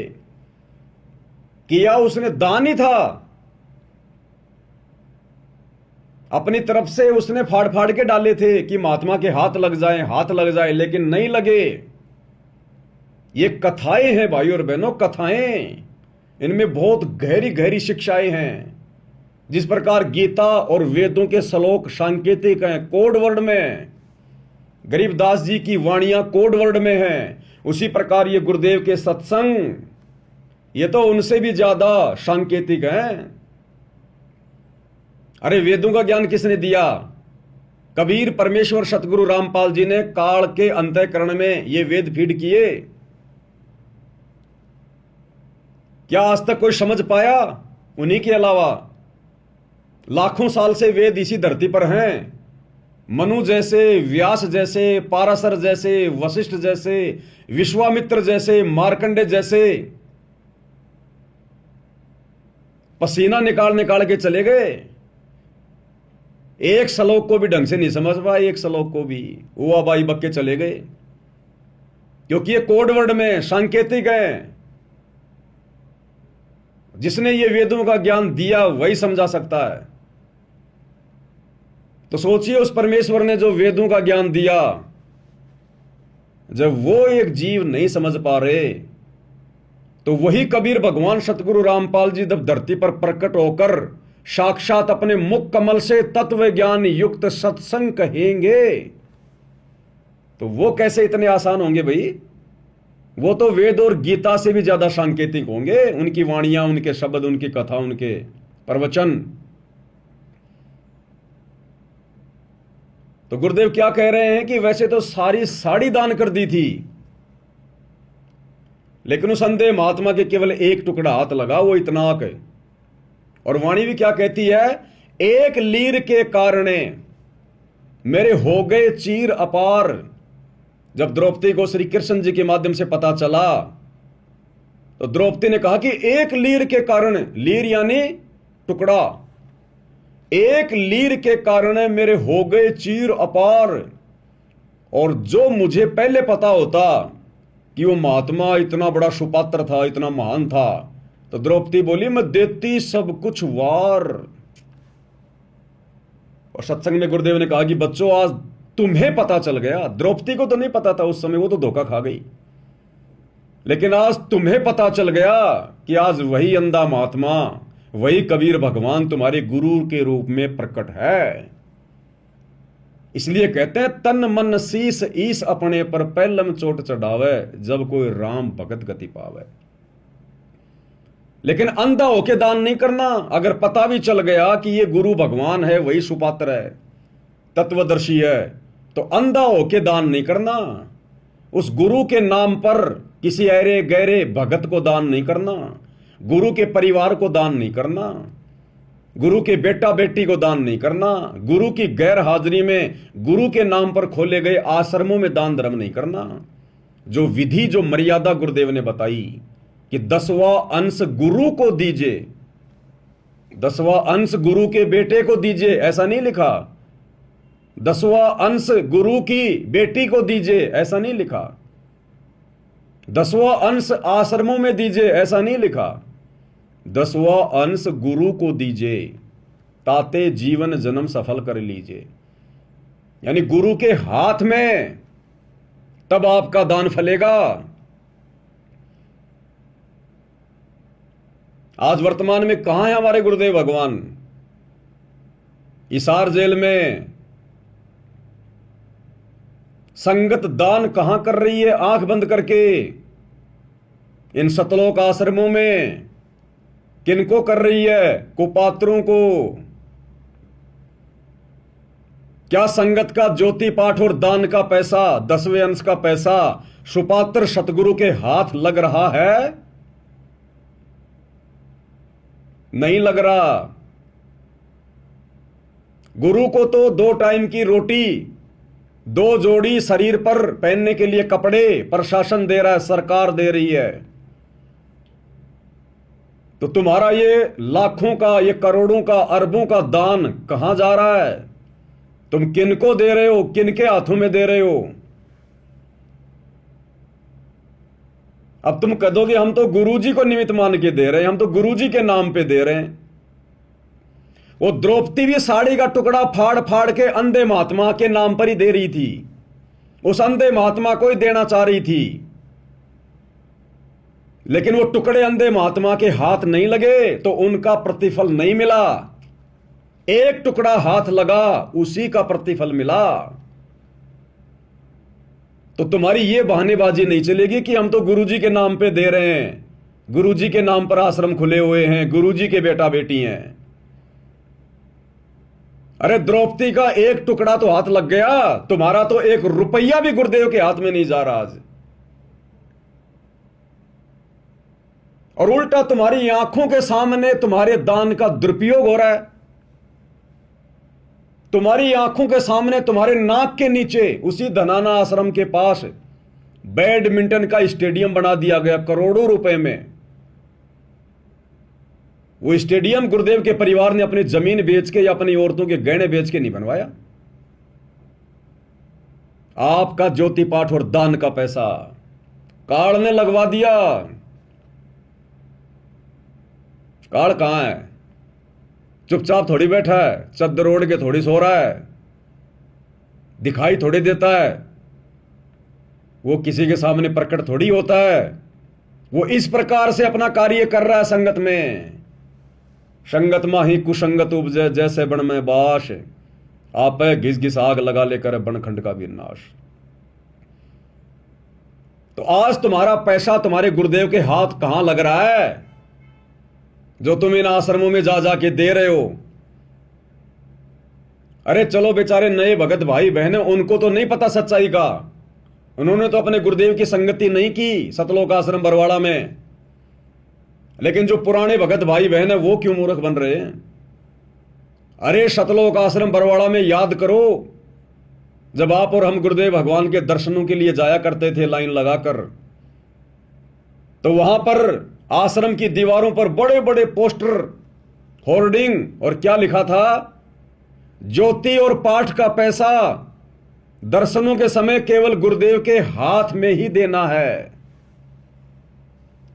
आश्रम वाले भगत केवल डायरी और पेन लेकर लिखा करते थे कि भगत जी आप ज्योति करवा रहे हो, हां। पाठ करवा रहे हो, हां। आपका नाम क्या है? आप ये कितने पैसे जो है आप दे रहे हो गुरुदेव को? वो भगत केवल लिखा करते थे, लेकिन पैसा दर्शनों के समय गुरुदेव के हाथ में दिया जाता था। गुरुदेव ने स्पेशल आदेश दे रखा था, लिखवा रखा था कि ज्योति और पाठ का पैसा केवल सतगुरुदेव जी के हाथ में ही देना है। क्यों भाई? अरे ये भगत तो उस समय भी आश्रम में थे जिनके हाथों में आज आप दे रहे हो, लेकिन ये भगत सुपात्र नहीं थे, और ना आज सुपात्र हैं ये। आज तो और ज्यादा बिगड़ गए। इसलिए गुरुदेव वो पैसा अपने हाथों में लिया करते थे, क्योंकि ये आश्रम वाले, यही तुम्हारे कोऑर्डिनेटर, यही गुरुजी का परिवार, यही ये गुरुजी के ड्राइवर, गुरुजी के बॉडीगार्ड, इनमें से कुछ लोग दान धर्म का दुरुपयोग किया करते थे। इसलिए परमात्मा वो पैसा अपने हाथों में लिया करते थे, ताकि दान देने वाले को उसका लाभ मिले। और कई बार गुरुदेव ने सत्संगों में फिर इस बात का जिक्र भी किया कि यहां जो भगत हैं, कई बार वो भगतों के दान में हेरा फेरी कर देते हैं, गलतियां कर देते हैं। और गुरुदेव ने बताया कि ये मत करना, ये परमात्मा के बच्चों का पैसा है। ये गुरुदेव ने कहा कि हेरा फेरी कर देते हैं यहां जो रहने वाले भगत हैं, वो सेवादार। तो गुरुदेव ने बताया कि ये परमात्मा के बच्चों का पैसा है, ये कांटा बन के निकलेगा, कांटा बन के। इसलिए गुरुदेव भगवान ज्योति और पाठ का पैसा अपने हाथों में लिया करते थे। मालिक को पता था कि ये लोग दान के पैसों में हेराफेरी करते हैं। आपको एक सत्संग सुनाता हूं गुरुदेव भगवान का, क्योंकि संकेत ही करेंगे परमात्मा, खुल के बताएंगे तो संगत फिर उनके विरुद्ध हो जाएगी, और वो भी नाराज हो जाएंगे अगर गुरुजी उनका नाम ले देंगे तो। अरे जिस प्रकार 650 साल पहले वो गणिका बहन सत्संग में आया करती थी, और उस समय कुछ एक भगत उसे रोका करते थे कि तू तो गंदी औरत है, तू तो वेश्या है, तू तो बदनाम है, तो गुरुजी का नाम बदनाम करेगी, संगत को खराब करेगी। वो ठेकेदार बन रहे थे। वो बेचारी रोया करती थी। अंतर्यामी भगवान ने पूछा, बेटी क्यों रोती है? बोला, परमात्मा ऐसे ऐसी बात है, आपने ज्ञान ऐसा दे दिया, अब मैं रह नहीं सकती आपके दर्शनों के बिना, आपके प्रवचन के बिना। अब उस समय कोई मेमोरी कार्ड तो थे नहीं, कोई टीवी तो था नहीं जो बेचारी अपने घर पे सुन लेती। तो बार बार आती थी वो, क्योंकि गुरुदेव कहते हैं जिन आत्माओं को अपने पाप कर्म ज्यादा दिखाई देते हैं ना, वो ज्यादा से ज्यादा सत्संग सुनते हैं, ज्यादा से ज्यादा सेवा करते हैं। तो गुरुदेव ने कहा कि बेटा नाम बता, तुझे कौन दुखी कर रहा है? वो अच्छी आत्मा थी, उसने नाम नहीं बताया कि गुरुजी जो मिला है वो ही बात कहे। लेकिन मालिक तो अंतर्यामी थे, जानी जान थे, वो तो पता था कि कौन क्या कह रहा है। फिर भी गुरुदेव भगवान ने डायरेक्ट उनका नाम नहीं लिया, उनको डायरेक्ट अपने पास नहीं बुलाया कि लाओ रे बुला के उन भक्तों को, नहीं। क्योंकि परमात्मा को पता है इस जीव के अंदर काल ने इतनी सहनशीलता, इतना धैर्य, इतनी बुद्धि छोड़ी नहीं है। अगर डायरेक्ट मैं उनको कह दूंगा तो हो सकता है वो सत्संग छोड़ के चले जाएंगे। और भगवान चाहते हैं कि ये जीव किसी भी प्रकार से सत्संग से लगा रहे। कबीर कपट से भक्ति करे उसको भी अपनाऊं, साम दाम दंड भेद से फिर सीधे रास्ते लाऊं। तो 650 साल पहले भी अंतर्यामी भगवान ने डायरेक्ट उन भक्तों का नाम नहीं लिया जो गणिका बहन को दुखी करते थे। तो आज भी तो वही भगवान धरती पर है, उसके तो नियम मर्यादा वही हैं। तो परमेश्वर ने फिर सत्संग के माध्यम से संकेत किया सार्वजनिक तौर पर। वो गणिका बहन भी बैठी थी और वो निकम्मी आत्माएं भी बैठी थी। हो सकता आप और हम ही थे वो 64 लाख वाले जो ठेकेदार बन रहे थे उस समय संगत का, आश्रम मैनेजमेंट। तो परमात्मा ने डायरेक्ट किसी का नाम ना लेके और संकेतों में सत्संग में कहा, भाई कुष्टी हो चाहे संत बंदगी कीजियो, हो वैश्या के विश्वास चरण चित दीजियो। अगर किसी को कोढ़ भी हो गया हो, भयंकर रोग भी हो गया हो, तो भी उसे नफरत नहीं करनी चाहिए। वो परमात्मा की विशेष प्यारी आत्मा है, वो भगवान के लिए आई है, अपना पाप कटवाने के लिए। अरे डॉक्टर अगर रोगी से नफरत करेगा तो उसका रोग कैसे कटेगा? तो हम भगत यदि उससे नफरत करेंगे तो उसको विश्वास कैसे बनेगा? वो कैसे आएगी बार बार? और मालिक ने कहा, हो वैश्या के विश्वास चरण चित दीजिए। अगर वैश्या भी अगर अपने पाप कर्मों से गलानी करके अगर सत्संग में आ रही है तो उसको एक धर्मात्मा समझना चाहिए, उसको एक महान आत्मा समझनी चाहिए, उसके साथ में ज्ञान चर्चा करनी चाहिए, उसके विश्वास को बढ़ाना चाहिए। तो आज वही कबीर भगवान सतगुरु रामपाल जी कैसे सीधा सीधा उनका नाम ले देंगे, जो दान पेटियों से चोरी किया करते थे सतलोक आश्रम बरवाला में। और सतलोक आश्रम बरवाड़ा में आश्रम का मुख्य ट्रस्टी बलजीत लहरी, जिसकी बेटी बेबी बेबो, जिसके ऊपर मुकदमा लगा था बरवाला कांड में, जिसको गुरुदेव भगवान के साथ में जोड़ के काफी बदनाम किया गया था, बेबो, उसका जो पिता है बलजीत लहरी, जिसने बरवाड़ा में एक छोटा आश्रम था पहले गुरुदेव का दौलतपुर में, उसमें 1-1.5 एकड़ जमीन उसने दान कर रखी थी। उस बलजीत लहरी का बेटा अनिल लहरी, जो गुरुजी का ड्राइवर भी था, पिस्तौल रखा करता था यहां, पिस्तौल। बरवाला कांड के बाद में गुरुजी के उस कलयुगी दामाद संजय खानपुर वाले के साथ, यानी मंजू के पति के साथ, और जयपुर में आया था मुझे धमकाने के लिए कि तू महेंद्र भगत जी के खिलाफ बोलता है, ठीक नहीं रहेगा। ठीक है, मगर देख लेंगे भाई क्या रहेगा और क्या नहीं रहेगा। डराने आए हो, धमकाने आए हो क्या? बोला नहीं तू समझदार है। मगो मैं समझदार हूं कि नहीं वो तो मगो परमात्मा ने पता है, पर मगो तुम्हारी थोती धमकियों से नहीं डरूंगा भाई। वो अनिल लहरी, बलजीत लहरी का बेटा, गुरुजी का ड्राइवर भी था, बॉडीगार्ड भी था, आश्रम की दान पेटियों से लाखों रुपये चोरी कर करके ले जाया करता था, लाखों रुपए। और एक बार वो मेन गेट पर पकड़ा गया, सेवादारों ने पकड़ लिया, पकड़ के उसको गुरुजी के पास लेकर गए, 500 की गड्डियां उसकी जेब से निकाली गई। इस बात का जब पता उसके पिता को चला, अब मालिक तो अंतर्यामी में थे, उनको पता है था कौन कब से चोरी कर रहा है। इस बात का पता जब उसके पिता बलजीत लहरी को चला तो शर्मिंदा होकर गुरुदेव के पास गया, कुछ पैसे लेकर। तो गुरुदेव ने कहा कि ये क्या भाई? बोला जी वो लड़का, उसने थोड़ी गफलत। तो गुरुदेव ने कहा कि ये थोड़े से मुझे क्या दिखा रहा है? लाखों का हिसाब है, लाखों का। ये थोड़े बहुत क्या लेके आया है? लाखों का हिसाब है। और 2014 बरवाला कांड के बाद वो अनिल लहरी आश्रम से भाग निकला, भगोड़ा घोषित, बरवाला कांड में भगोड़ा घोषित, अभी तक नहीं पकड़ा गया, अभी भी उन मुकदमों में भगोड़ा घोषित है।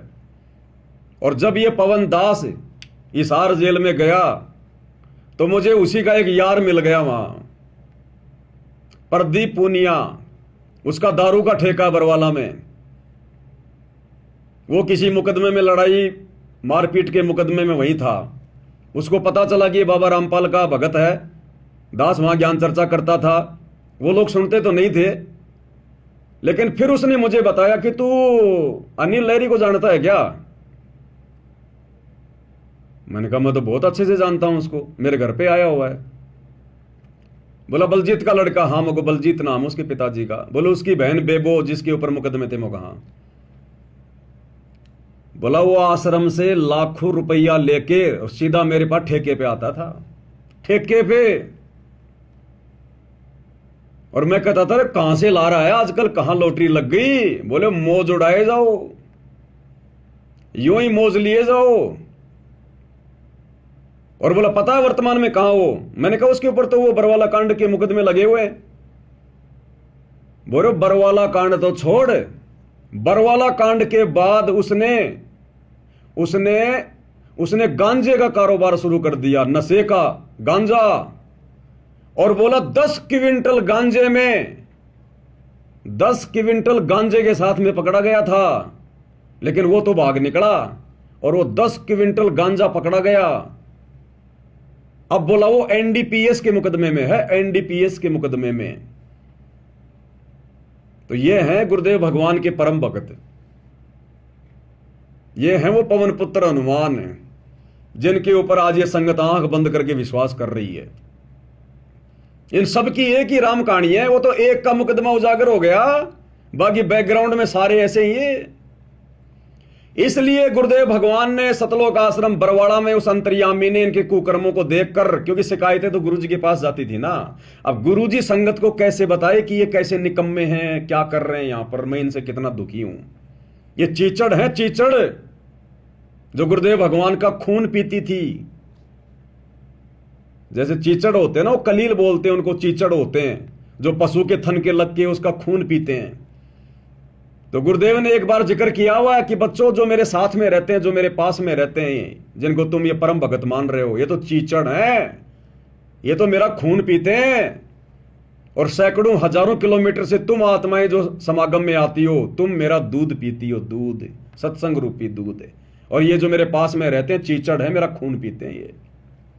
तो जो चीचड़ होता है, जो कलील होता है, वो उसी थन के लगा होता है, बिल्कुल चिपक के परमानेंट, लेकिन वो दूध नहीं पी सकता, वो खून पीता है।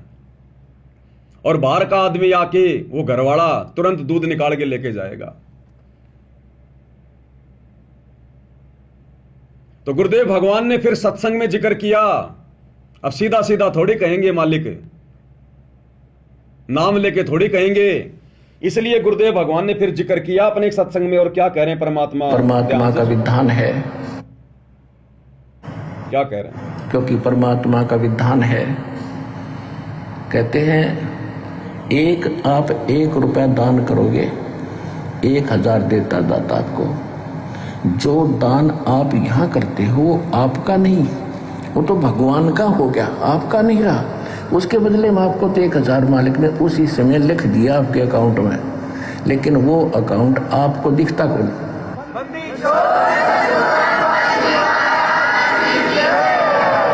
जो अकाउंट परमात्मा ने आपका खोल दिया दीक्षा लेने के बाद, वो बैंक अकाउंट सूक्ष्म है।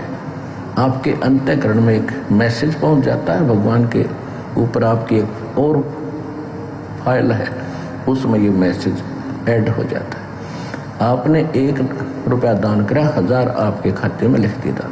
तो जो पैसा आपका था वो यहाँ चढ़ाया हुआ पैसा आपका नहीं है, ये परमात्मा का हो गया। और इस परमात्मा के पैसे को आप सदुपयोग करो, यहाँ दुरुपयोग ना करना इसका। जो यहाँ भी सेवादार है, आने वाले भी जो कई बार देखा है थोड़ी बहुत त्रुटियां ये कर देते हैं, तो आपने सावधान रहना पड़ेगा, ये धनी का पैसा है। सुन लिया? गुरुदेव कहते हैं यहां जो है, जो रहते हैं, जो सेवादार हैं, थोड़ी बहुत त्रुटियां वो कर देते हैं। और कह रही है धनी का पैसा है, सावधान रहना पड़ेगा। देने वाले ने तो गुरुदेव भगवान के नाम पे डाल दिया। अब उस समय तो गुरुजी आश्रम में थे साक्षात, और उसके बावजूद भी गुरुजी की नाक के नीचे ये लोग गफलतबाजियां करते थे, दुरुपयोग करते थे उस दान का, पैसे का। सोचो आज तो गुरुजी है ही नहीं, आज तो आश्रमों में गुरुजी है ही नहीं। और ये वही लोग जो उनके रहते सहते चोरियां करते थे, पैसे का दुरुपयोग करते थे। तो आज गुरुजी की गैर हाजिरी में कौन सा ये वाल्मीकि ऋषि बनेंगे? कौन से साहूकार बन जाएंगे, ये तो और ज्यादा बिगड़ गए। पहले तो खुद ही खर्च करते थे, अब तो ये जाटों की धर्मशाला में खर्च कर रहे हैं, राजनीति में खर्च कर रहे हैं, गैंगस्टरों की सीबीआई जांच में खर्च कर रहे हैं, हरियाणा के जाट आरक्षण में खर्च कर रहे हैं, और ना जाने कहां कहां किन को पात्रों की सेवा में लगा रहे हैं ये। तो क्या संकेत किया गुरुदेव ने, जैसे काशी में संकेत किया था सत्संग में, भाई कुष्ठी हो चाहे संत बंदगी कीजिए, हो वैश्या के विश्वास चरण तीज दीजिए। तो आम संगत तो बेचारी कहां समझी होगी, नहीं समझी, लेकिन उनको तो चोट लग गई होगी कि हां गुरुजी हमारे ऊपर संकेत कर रहे हैं। लेकिन परमात्मा कहते हैं काल को जीव कहीं नहीं माने और कोट सुने जो ज्ञाना, कि जो काल प्रेरित आत्मा होती है ना, जिसको काल भगत बना के बैठाता है संगत में, कहते हैं काल का जीव कहीं नहीं माने, कोट सुने जो ज्ञाना, और जैसे लाख अग्नि में पिंगले और बिछुड़ते काट समाना। फिर मालिक कहते हैं कोटि वर्ष करो संगत संतों की, पत्थर का जल में क्या बीज है। पत्थर को चाहे लाखों और करोड़ों साल पानी के अंदर डाल के रखो, और जैसे ही बाहर निकालोगे आपस में रगड़ोगे चिंगारी, कुछ नहीं उसमें बदला। जबकि पानी में तो हर चीज जो है वो निर्मल हो जाती है, मुलायम हो जाती है, लेकिन पत्थर पे असर नहीं पड़ता। तो जो पत्थर जैसे भगत होते हैं वो संत के चरणों में, उनके आसपास, उसके सत्संग में चाहे लाख जन्म रहो, उन पे कोई असर नहीं पड़ता। तो ये वो पत्थर हैं, ये सतलोक आश्रम वाले, गुरुजी का परिवार, गुरुजी के बेटा बेटी, ये परम भगत, ये स्टेट कोऑर्डिनेटर, ये वो पत्थर हैं। जैसे सर्प चंदन लिपटाई, तन भया शीतल पर विष नहीं जाई। चंदन के पेड़ से लिपटकर सांप को शीतलता महसूस होती है, ऐसा लगता है बस इतने तो साधुपना धारण कर लिया, लेकिन जरा उस सांप को छू के देखो, तुरंत डंक मारने को तैयार होगा। तो जब तक वो काल का जीव भगत बनकर सतगुरु के सत्संग में रहता है, उनके चरणों में रहता है, तब तक तो वो एक नंबर का भगत दिखाई देता है। और जैसे ही संत से दूर हटता है फिर अपना असली रंग दिखाता है। तो आश्रम में तो ये सारे हमारे को भगत दिखाई देते थे, गुरुजी का परिवार और ये कोऑर्डिनेटर, और आज देख लो गुरुजी की गैर हाजिरी में ये क्या क्या ड्रामेबाजियां कर रहे हैं। साल में दो दो तो ये कबीर जी के प्रगट दिवस मनाते हैं। एक तो अभी 11 जून 2025 को बनाया आश्रमों में, और अभी 29 जून 2025 को हिसार जेल नंबर 2 के आगे धानक समाज की उस धर्मशाला में मना लिया। और दुनिया भर की आडंबर उनकी तो गिनती नहीं। तो गुरुदेव ने ऐसे ही बरवाला आश्रम में, अपने सत्संग में, क्योंकि ये वही कबीर भगवान है, इन्होंने संकेत किया जो लोग दान धर्म में त्रुटियां कर रहे थे, गलतियां कर रहे थे, भक्तों के दान का दुरुपयोग कर रहे थे, चोरियां कर रहे थे। एक बार फिर से सुन लो हल्का सा गुरुदेव क्या कह रहे हैं। परमात्मा का हो गया, और इस परमात्मा के पैसे को आप सदुपयोग करो, यहाँ दुरुपयोग ना करना इसका। जो यहाँ भी सेवादार है, आने वाले भी जो कई बार देखा है थोड़ी बहुत त्रुटियां ये कर देते हैं, तो आपने सावधान रहना पड़ेगा। ये धनी का पैसा है, आपको तो दे दिया मालिक ने उसी समय, ये नहीं रखता अपने पास। ये तो पूर्ण परमात्मा है। कहते हैं चारों युगों में देख लो हमने किसका रक्षा मारे। द्रौपदी ने एक बिलांत का कपड़ा दिया था, 9 इंच ढेर लगा दिया उसका। एक बिलांत। सुदामा ने 4 चावल फुकवाए थे, महल बना दिया। तैमुरलंग ने 1 रोटी दी थी, उसको 7 पीढ़ी का राज बख्श दिया। तो कहते चारों युगों में देख ले हमने किसका रक्षा मार, हमने किसका लेकर ना दिया हो मारना, यानी कोई पैसा लेकर ना देने के उसने पैसा मार लिया मेरा। तो परमात्मा कहते चारों युगों में देख ले हमने किसका रक्षा मार, हमने किसी का पैसा रखा नहीं। इसलिए भाई और बहनों, परमात्मा ने साध संगतियां शुरू करवाई है, क्योंकि मालिक ने देख लिया कि मेरे आसपास रहने वाले, मेरे साथ साथ रहने वाले, मेरे परिवार वाले, ये काल के जीव हैं। जैसे काल ने उस कमाल को भेज दिया था परमात्मा के पास में, उसका मुंह बोला बेटा बना के, और अंत में उसी ने परमात्मा की संगत को तोड़ा। अंत में वही गुरुद्रोही घोषित हुआ। तो आज क्या काल कोई कसर छोड़ेगा क्या? अपना दाव तो पूरा खेलेगा ना। अब उसके दाव को समझने के लिए तो गुरुदेव ने हमें तत्व ज्ञान दिया है। नहीं समझ पा रहे थे तो गुरुजी ने साध संगतियां शुरू करवा दी, साध संगतियां शुरू करवा दी। अब बताओ तुम कहां दान कर रहे हो वर्तमान में अपने गुरुजी की गैर हाजिरी में? ना तो तुम गुरुजी की वाणियों पे चल रहे, ना गुरुजी के सत्संगों पे चल रहे। सत्संग तो तुम सुनते ही नहीं, तुम्हें सुनने नहीं दिया जाता। सुनते हो तो कोई विचार नहीं किया जाता। इन आश्रमों में ना साध संगतियां होती ताकि आपस में एक दूसरे को कोई बातें समझा सके, ज्ञान समझा सके, कोई चर्चा हो सके। तुम्हें तो अपने बेटा बेटियों की रमेणी की बातों से वहां पे फुर्सत नहीं मिलती। आपस में गोत मिलाना, जातियां मिलानी, तुम्हें तो इससे फुर्सत नहीं मिलती। थोड़ा बहुत समय मिलता है तो सेल्फी वाल्फी ले लेते हो वहां पर जुलाई की झोपड़ी में जाके, जुलाओं के कुएं की, लहर तारा तालाब की, वो प्रदर्शनियां देखने में लगे रहते हो, वहां पर टाइम पास करते रहते हो। और थोड़ा बहुत समय मिला तो फिर तुम्हारे को हरियाणा रोडवेज की बसों में बैठा के फिर जयंती में ठोक देते हैं। घर पर तुम भक्ति करते ही नहीं, थोड़ा बहुत दिखावा करते हो भगत बनने का। तो आश्रम में वो बैठे हैं ऊपर काल के विशेष एजेंट, वहां तुम्हें वो नहीं टिकने देते। घर पर तुम खुद नहीं टिकते, तो गुरु क्या करे फिर बताओ? सतगुरु मिले तो क्या करे? अंदर वाद विवाद। सतगुरु केवल कह सकता है, रो सकता है, ज्ञान दे सकता है।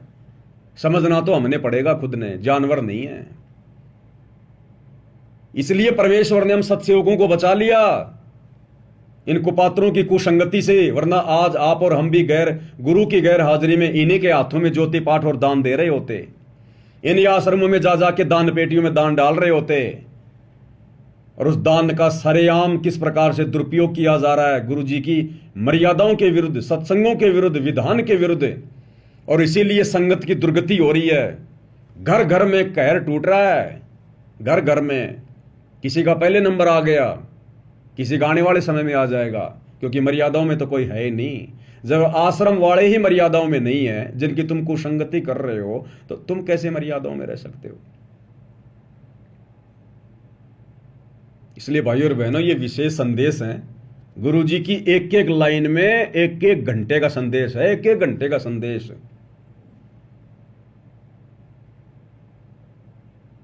सुन लिए नामदान सेंटर पे जाके सुबह 4 बजे, हाँ आ गया, बहुत अच्छा बहुत अच्छा।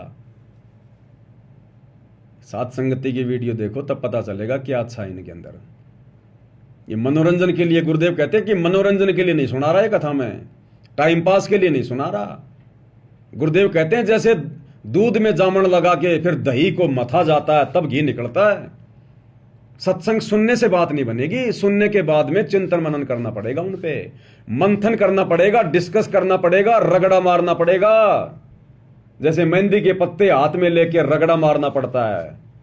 मेहंदी के पत्तों का रंग होता है हरा, और जब रगड़ा मारोगे तो कैसा होगा? लाल।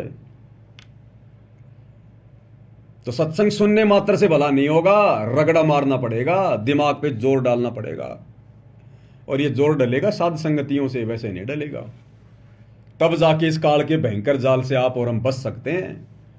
नहीं तो हो गया गुरु जी का मिशन तो पूरा, हम भक्तों के भरोसे तो हो गया परमात्मा का मिशन पूरा।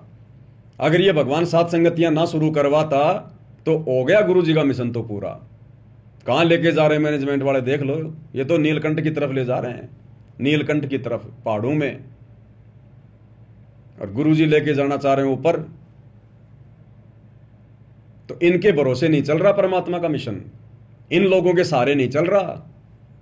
ये तो परमात्मा ने अपना विशेष आशीर्वाद देकर आप और हम 2 कोटि के जीवों को निमित्त बनाया, सत्सेवकों को। यहां से आत्माएं तैयार हो रही हैं। इसलिए दास बारंबार कहता है कि ये साध संगति सतलोक के लिए ट्रेनिंग सेंटर है, ट्रेनिंग सेंटर। अपनी मान बढ़ाई, अपने अहंकार को त्याग कर, अपने आप को 2 कोटि का भगत समझकर। अरे जिस प्रकार से आप और हम स्कूल में जाते थे और टीचर किसी एक लड़के को उस क्लास में मॉनिटर बना देता था, मॉनिटर। अब उस मॉनिटर की बातें माननी पड़ती थी।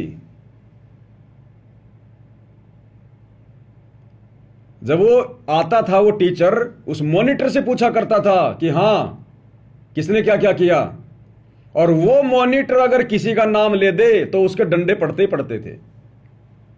वो मॉनिटर के ऊपर वो टीचर इतना विश्वास करता था क्योंकि वो सोच समझ के खड़ा करता था। सैकड़ों बच्चों में से किसी एक को मॉनिटर बनाना आंख बंद के थोड़ी किया करता था। उस बच्चे को हर प्रकार से देखकर कि ये पढ़ाई में भी होशियार है, ये शरीर में भी उनसे तगड़ा है, और ये मेरी आज्ञा का पालन भी करेगा, इसके विचार भी ठीक हैं। उस लड़के को वो मॉनिटर बनाया करता था और टीचर आते ही पूछता था, हाँ भाई बता किसने शरारत करी। और वो मॉनिटर अगर किसी शरीफ का भी नाम ले देना कि साहब ये शरारत कर रहा था, तो वो टीचर उसको पीटता ही पीटता था, 2-4 डंडे तो मारता ही मारता था, क्योंकि वो मॉनिटर पे विश्वास करता था वो टीचर। तो इसी प्रकार भाई और बहनों, इस कुत्ते को परमात्मा ने छोटा सा मॉनिटर बना रखा है। अब मेरा काम तुम लोगों की कोई पिटाई करवाना नहीं है, कहीं सोचो भाई गुरु जी के आने के बाद कहीं पवन दास कर दे मामला खराब। तुम जो मर्जी करो, मैं शिकायत करने वाला मॉनिटर नहीं हूं भाई। ये आध्यात्मिक क्लास है। वो टीचर तो डंडे ही मारता था, तो क्या गुरुजी ने हमें कभी डंडे मारे क्या? तो इसी प्रकार ये मॉनिटर भी तुम्हारी कोई शिकायत नहीं करेगा, क्योंकि वो टीचर तो अंतर्यामी नहीं था, लेकिन ये वाला टीचर तो अंतर्यामी है। इसको बताने की जरूरत नहीं है। यहां तो मॉनिटर से फायदा उठा लो, लाभ प्राप्त कर लो कि गुरुदेव भगवान ने खड़ा कर रखा हमारे भाई को, है तो हमारे जैसा 2 कोटि का जीव। वो मॉनिटर भी उन्हीं बच्चों में वो एक बच्चा होता है, वो भी किसी का बेटा होता है, वो भी वहां पर अपनी शिक्षा प्राप्त करने के लिए आता है, वो कोई स्पेशल नहीं होता।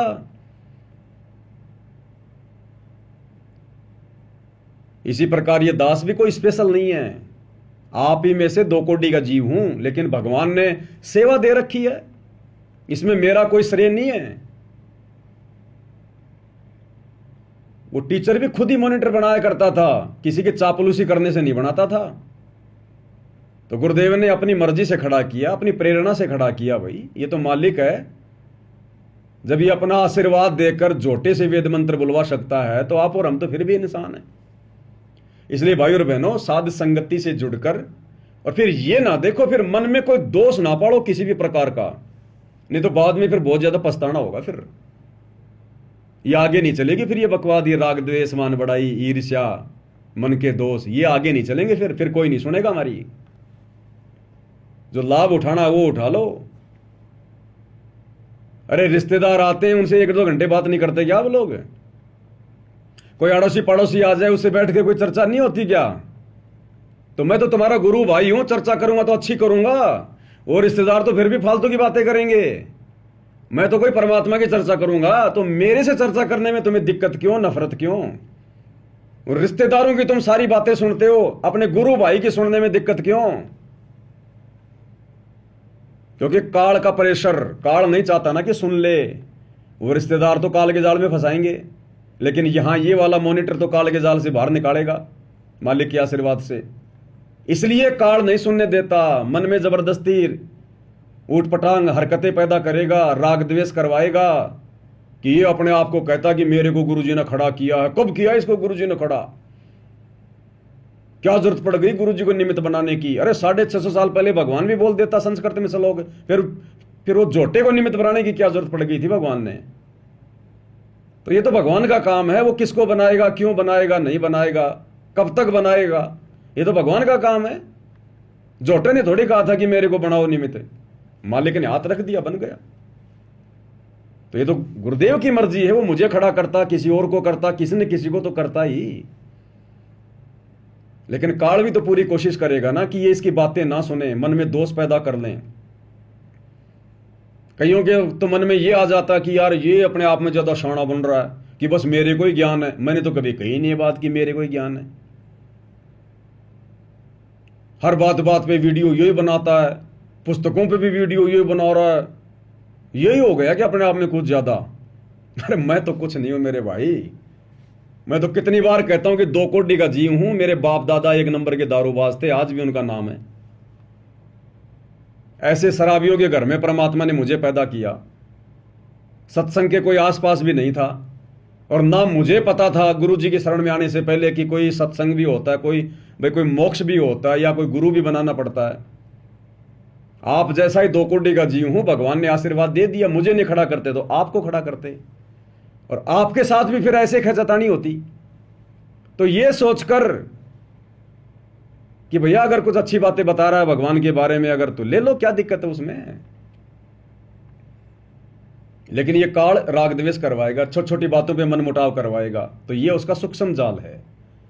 अब अगर गुरुजी ने खड़ा किया है तो भाई देखो, कितना ही राग द्वेष कर लो, कितना ही कुछ कर लो, जब तक गुरुजी ने खड़ा किया है उतने समय तक तो भाई देखो कुछ कोई बिगाड़ नहीं सकता।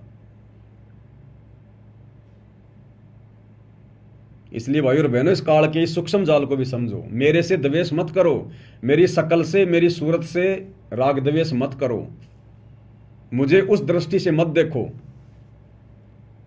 क्योंकि भगवान जिसको खड़ा कर देता है ना, उसके साथ वैर करना भी फिर मुसीबत का काम हो जाता है। अगर तुम्हें नहीं समझ में आ रहा है, ये पवनदास की बातें समझ में नहीं आ रही है, तो क्यों सुनते हो भाई? मत सुनो मेरे वीडियो, मत देखो। मैं जबरदस्ती तो तुम्हें सुनाता नहीं, मत देखो लाइव। अब तुम देखे बिना रह भी नहीं सकते, क्योंकि आत्मा भी तो है अंदर तुम्हारे। मन तो बकवाद करता है, लेकिन आत्मा तो चाहती है ना कि देख।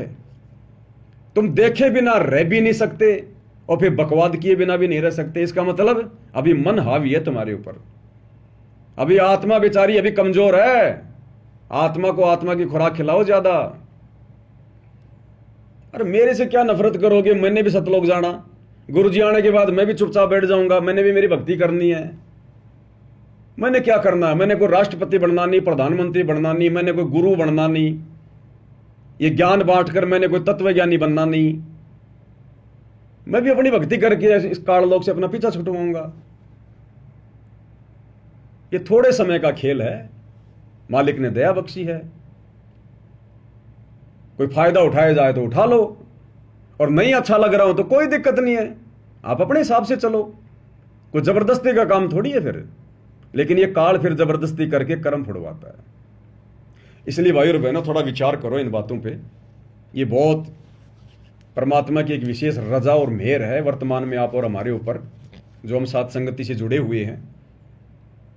अब इस गंदे लोक में तो भगवान साक्षात सतलोक से चलकर ज्ञान दे रहा है। 20 साल 30 साल हो गई जब उनको नहीं छोड़ा भगवान, उसने काल ने, उनके साथ भी लोगों को धक्कम पेली में रखा, उनके साथ भी लोगों ने वाद विवाद किया, तर्क वितर्क किया, फालतू का बुरा भला कहा, और आज किस हाल में कहां बैठे हुए हैं। तो फिर आप और हमारे जैसे 2 कोटि के जीवों को कैसे कौन बख्शेगा? काल कैसे शांति से आगे बढ़ने देगा? तो जिनकी समझ में आ गया वो तो भैया नीची गर्दन करके, और मेरी उन तमाम बातों को जो गुरुदेव भगवान सत्प्रेरणा करके बुलवाते हैं और जो गुरु जी के ज्ञान आधार से हैं, भैया सुन लो, सुनने में कोई दिक्कत नहीं है। सात संगति है, भगवान की चर्चा है, इसको गुरु महिमा कहते हैं। ये सतगुरु महिमा है। जितना सुनेंगे उतना ही हमारा भला है, उतना ही हमारा फायदा है। यहां कुछ मिलेगा आपको, नीचे गिराने वाली बातें नहीं मिलेंगी, यहां ऊपर आत्मा को ऊपर उठाने वाली बातें मिलेंगी। और बाद में फिर रोओगे, पछताओगे, कोई लेना देना नहीं है। मैं तो कुछ नहीं कहूंगा गुरुदेव को, लेकिन वो तो अंतर्यामी है, उनके कंप्यूटर में तो रोजाना सबका फैक्स जा रहा है, उसी हिसाब से फिर नंबर मिलेंगे। गुरुजी भी नहीं कहेंगे कुछ कि तूने गलती करी, तूने करी। ये पंचायत लेके नहीं बैठेगा भगवान अब आने के बाद। अरे ये सिरदर्दी तो आश्रम वाले रखते थे गुरुजी के 24 घंटे। गुरुजी उसकी शिकायत, उसकी एंट्री, उसकी नो एंट्री। अब भी क्या आगे गुरुदेव भगवान इसी प्रकार से पंचायतें लेके बैठेंगे क्या? तो परमात्मा कुछ नहीं कहेगा भाई। सतलोक में कितनों ने हाथ खड़ा किया था, लंबी लंबी लाइनें, सबके अलग अलग नाम, सबके अलग अलग कोड वर्ड। परमात्मा ने क्या कहा कि बच्चों, जिन जिन ने हाथ खड़े कर दिए ना, सबके नंबर मेरे कंप्यूटर में आ गए। अब मैं अपने हिसाब से भेजूंगा। तो ना तो पवनदास कुछ कहेगा किसी के बारे में, ना तो मैनेजमेंट के बारे में कि गुरुजी इन्होंने ये कर दिया, वो कर दिया। मैं गधा हूं, मैं मूर्ख हूं जो संतर्यामी भगवान को बताऊंगा जो उन्हें मालूम नहीं होगा। और ना भाई वो भगवान किसी के आगे अपना रोजना रोएगा कि तुमने ये क्या किया, वो क्या किया। वो तो भैया उसके कंप्यूटर में आ गया। जो जैसा कर रहा है उसके कंप्यूटर में रोज एक फैक्स आ रहा है, रोज। जैसे गुरुजी कहते ना कि तुमने यहां जो दान कर दिया, अब वो तुम्हारा नहीं रहा, वो तुम्हारे अंतःकरण में फैक्स हो जाएगा, मैसेज चला जाएगा। जैसे हम लोग बैंक में पैसा जमा कराते हैं, तुरंत हमारे पास में मैसेज आ जाता है बैंक से कि आपके इतने पैसे जमा हो गए। उस भगवान के द्वारा दी गई विज्ञान जब इतना सब कुछ कर रही है, तुरंत आपको मैसेज भेज रही है। तो हम सारा जीवन में क्या कुबद कर रहे हैं, क्या कर रहे हैं, क्या हमारी सोच है, क्या उस भगवान के कंप्यूटर में नहीं जा रहा क्या? वो पुराना सत्संग तो दास ने आपको सुनाया था 4-5 दिन पहले, जिसमें गुरुदेव कह रहे थे कि यहाँ से नाम लेके चले जाएंगे, फिर अपने आड़ोसी पाड़ोसियों के दबाव में आ जाएंगे। ये तने माता नहीं दो कि तने वो गुग्गा नहीं पूजिया, वो फलाने का वो मर गया था, वो मर गया था। वो दबाव में आकर वो माता धोख लेती हैं और क्या सोचती हैं, महाराज जी ने के बेरा पाटेगा, गुरु जी ने के बेरा पाटेगा, माता भी धोख लेती हूँ। तो गुरु जी क्या बोले कि महाराज जी ने तुम्हारे अंतःकरण में एक सॉफ्टवेयर फिट कर रखा है। महाराज जी के पास तो रोज तुम्हारा फैक्स आ जाता है कि तुमने क्या क्या मर्यादा तोड़ी। तो वही तो महाराज है। तो सतगुरु रामपाल जी को तो भाई बताने की जरूरत नहीं है, वो तो एक लीला करते हैं पूछने की, बताने की, बेटा कहां से है, तेरा क्या नाम है, लीला करते हैं मालिक। तो भाई और बहनों समझो अपने परमात्मा को, ये खाली एक गुरु नहीं है, खाली एक संत नहीं है। गुरु तो यहां बहुत हैं, संत यहां बहुत हैं, साधु यहां बहुत हैं, लेकिन परमात्मा यहां कोई नहीं है सृष्टि में इनके अलावा। ये परमेश्वर है, पूर्ण ब्रह्म परमात्मा है, असंख्य ब्रह्मांडों का राजा है, जिसकी भनक भी नहीं या किसी को भनक भी। और आप और हमारे ऊपर कैसी रजा करी गुरुदेव ने, हमारा ज्ञान योग खोला, हमें सद्बुद्धि दी। ये विशेष आशीर्वाद है गुरु जी का। आप और हमारी दिव्य दृष्टि खोली है गुरुदेव ने, हमारा ज्ञान योग खोला है। हम आम भक्तों की श्रेणी में नहीं है जो राजनीति में धक्के खा रहे हैं, रैलियों में धक्के खा रहे हैं। आज वो गुरु और परमात्मा को अलग अलग मान रहे हैं। वो वीडियो नहीं देखा वो 3D वाला, 29 जून को इन्होंने निकाला था, संत और परमात्मा का अद्भुत मिलन। 2 कर दिए ना, संत और परमात्मा का अद्भुत मिलन। और गुरु जी कहते हैं गुरु और गोविंद 2 नहीं भाई, जब तक 2 समझोगे 2 जग में जाई। इस विषय पर थोड़ा खुल के चर्चा हम कल रात्रि 9 बजे परमात्मा समा देंगे, अगर परमात्मा समय देंगे तो उस समय हम करेंगे। देखो भाई और बहनों, दास के बस की बात नहीं होती है। आज इस 1.5 या 2 घंटे की साथ संगति में 11 बज गई, 2 घंटे हो गए। आज की साथ संगति में दास के मुंह से परमात्मा ने जो भी कुछ बुलवाया है, ये मेरा आज का विषय नहीं था। दास ने ये बोलना ही नहीं था, दास ने सोचा ही नहीं था। दास तो उस 3D वीडियो के ऊपर कुछ पॉइंट और थे जो इन्होंने गुरु जी का जो कार्टून बना दिया 25 मिनट वाला वीडियो, संत और परमात्मा का अद्भुत मिलन, दास उसके ऊपर कुछ पॉइंटों पर डिस्कस करने के लिए आया था, लेकिन उनकी तो अभी शुरुआत भी नहीं हुई। तो लाइव में बैठने के बाद में भाई और बहनों, फिर पवन दास की बस की बात नहीं है कि परमात्मा क्या बुलवाएगा, फिर उस मालिक के ऊपर है। तो कल रात्रि 9 बजे गुरुदेव के आशीर्वाद से फिर से लाइव जुड़ेंगे। तब तक गुरुदेव भगवान हम सबको आशीर्वाद दे, आज्ञा दे, सद्बुद्धि दे, और इसी प्रकार से परमेश्वर हमें अपने सत मिशन से जोड़ कर रखे। बंदी छोड़ सतगुरु रामपाल जी परमेश्वर जी की जय हो।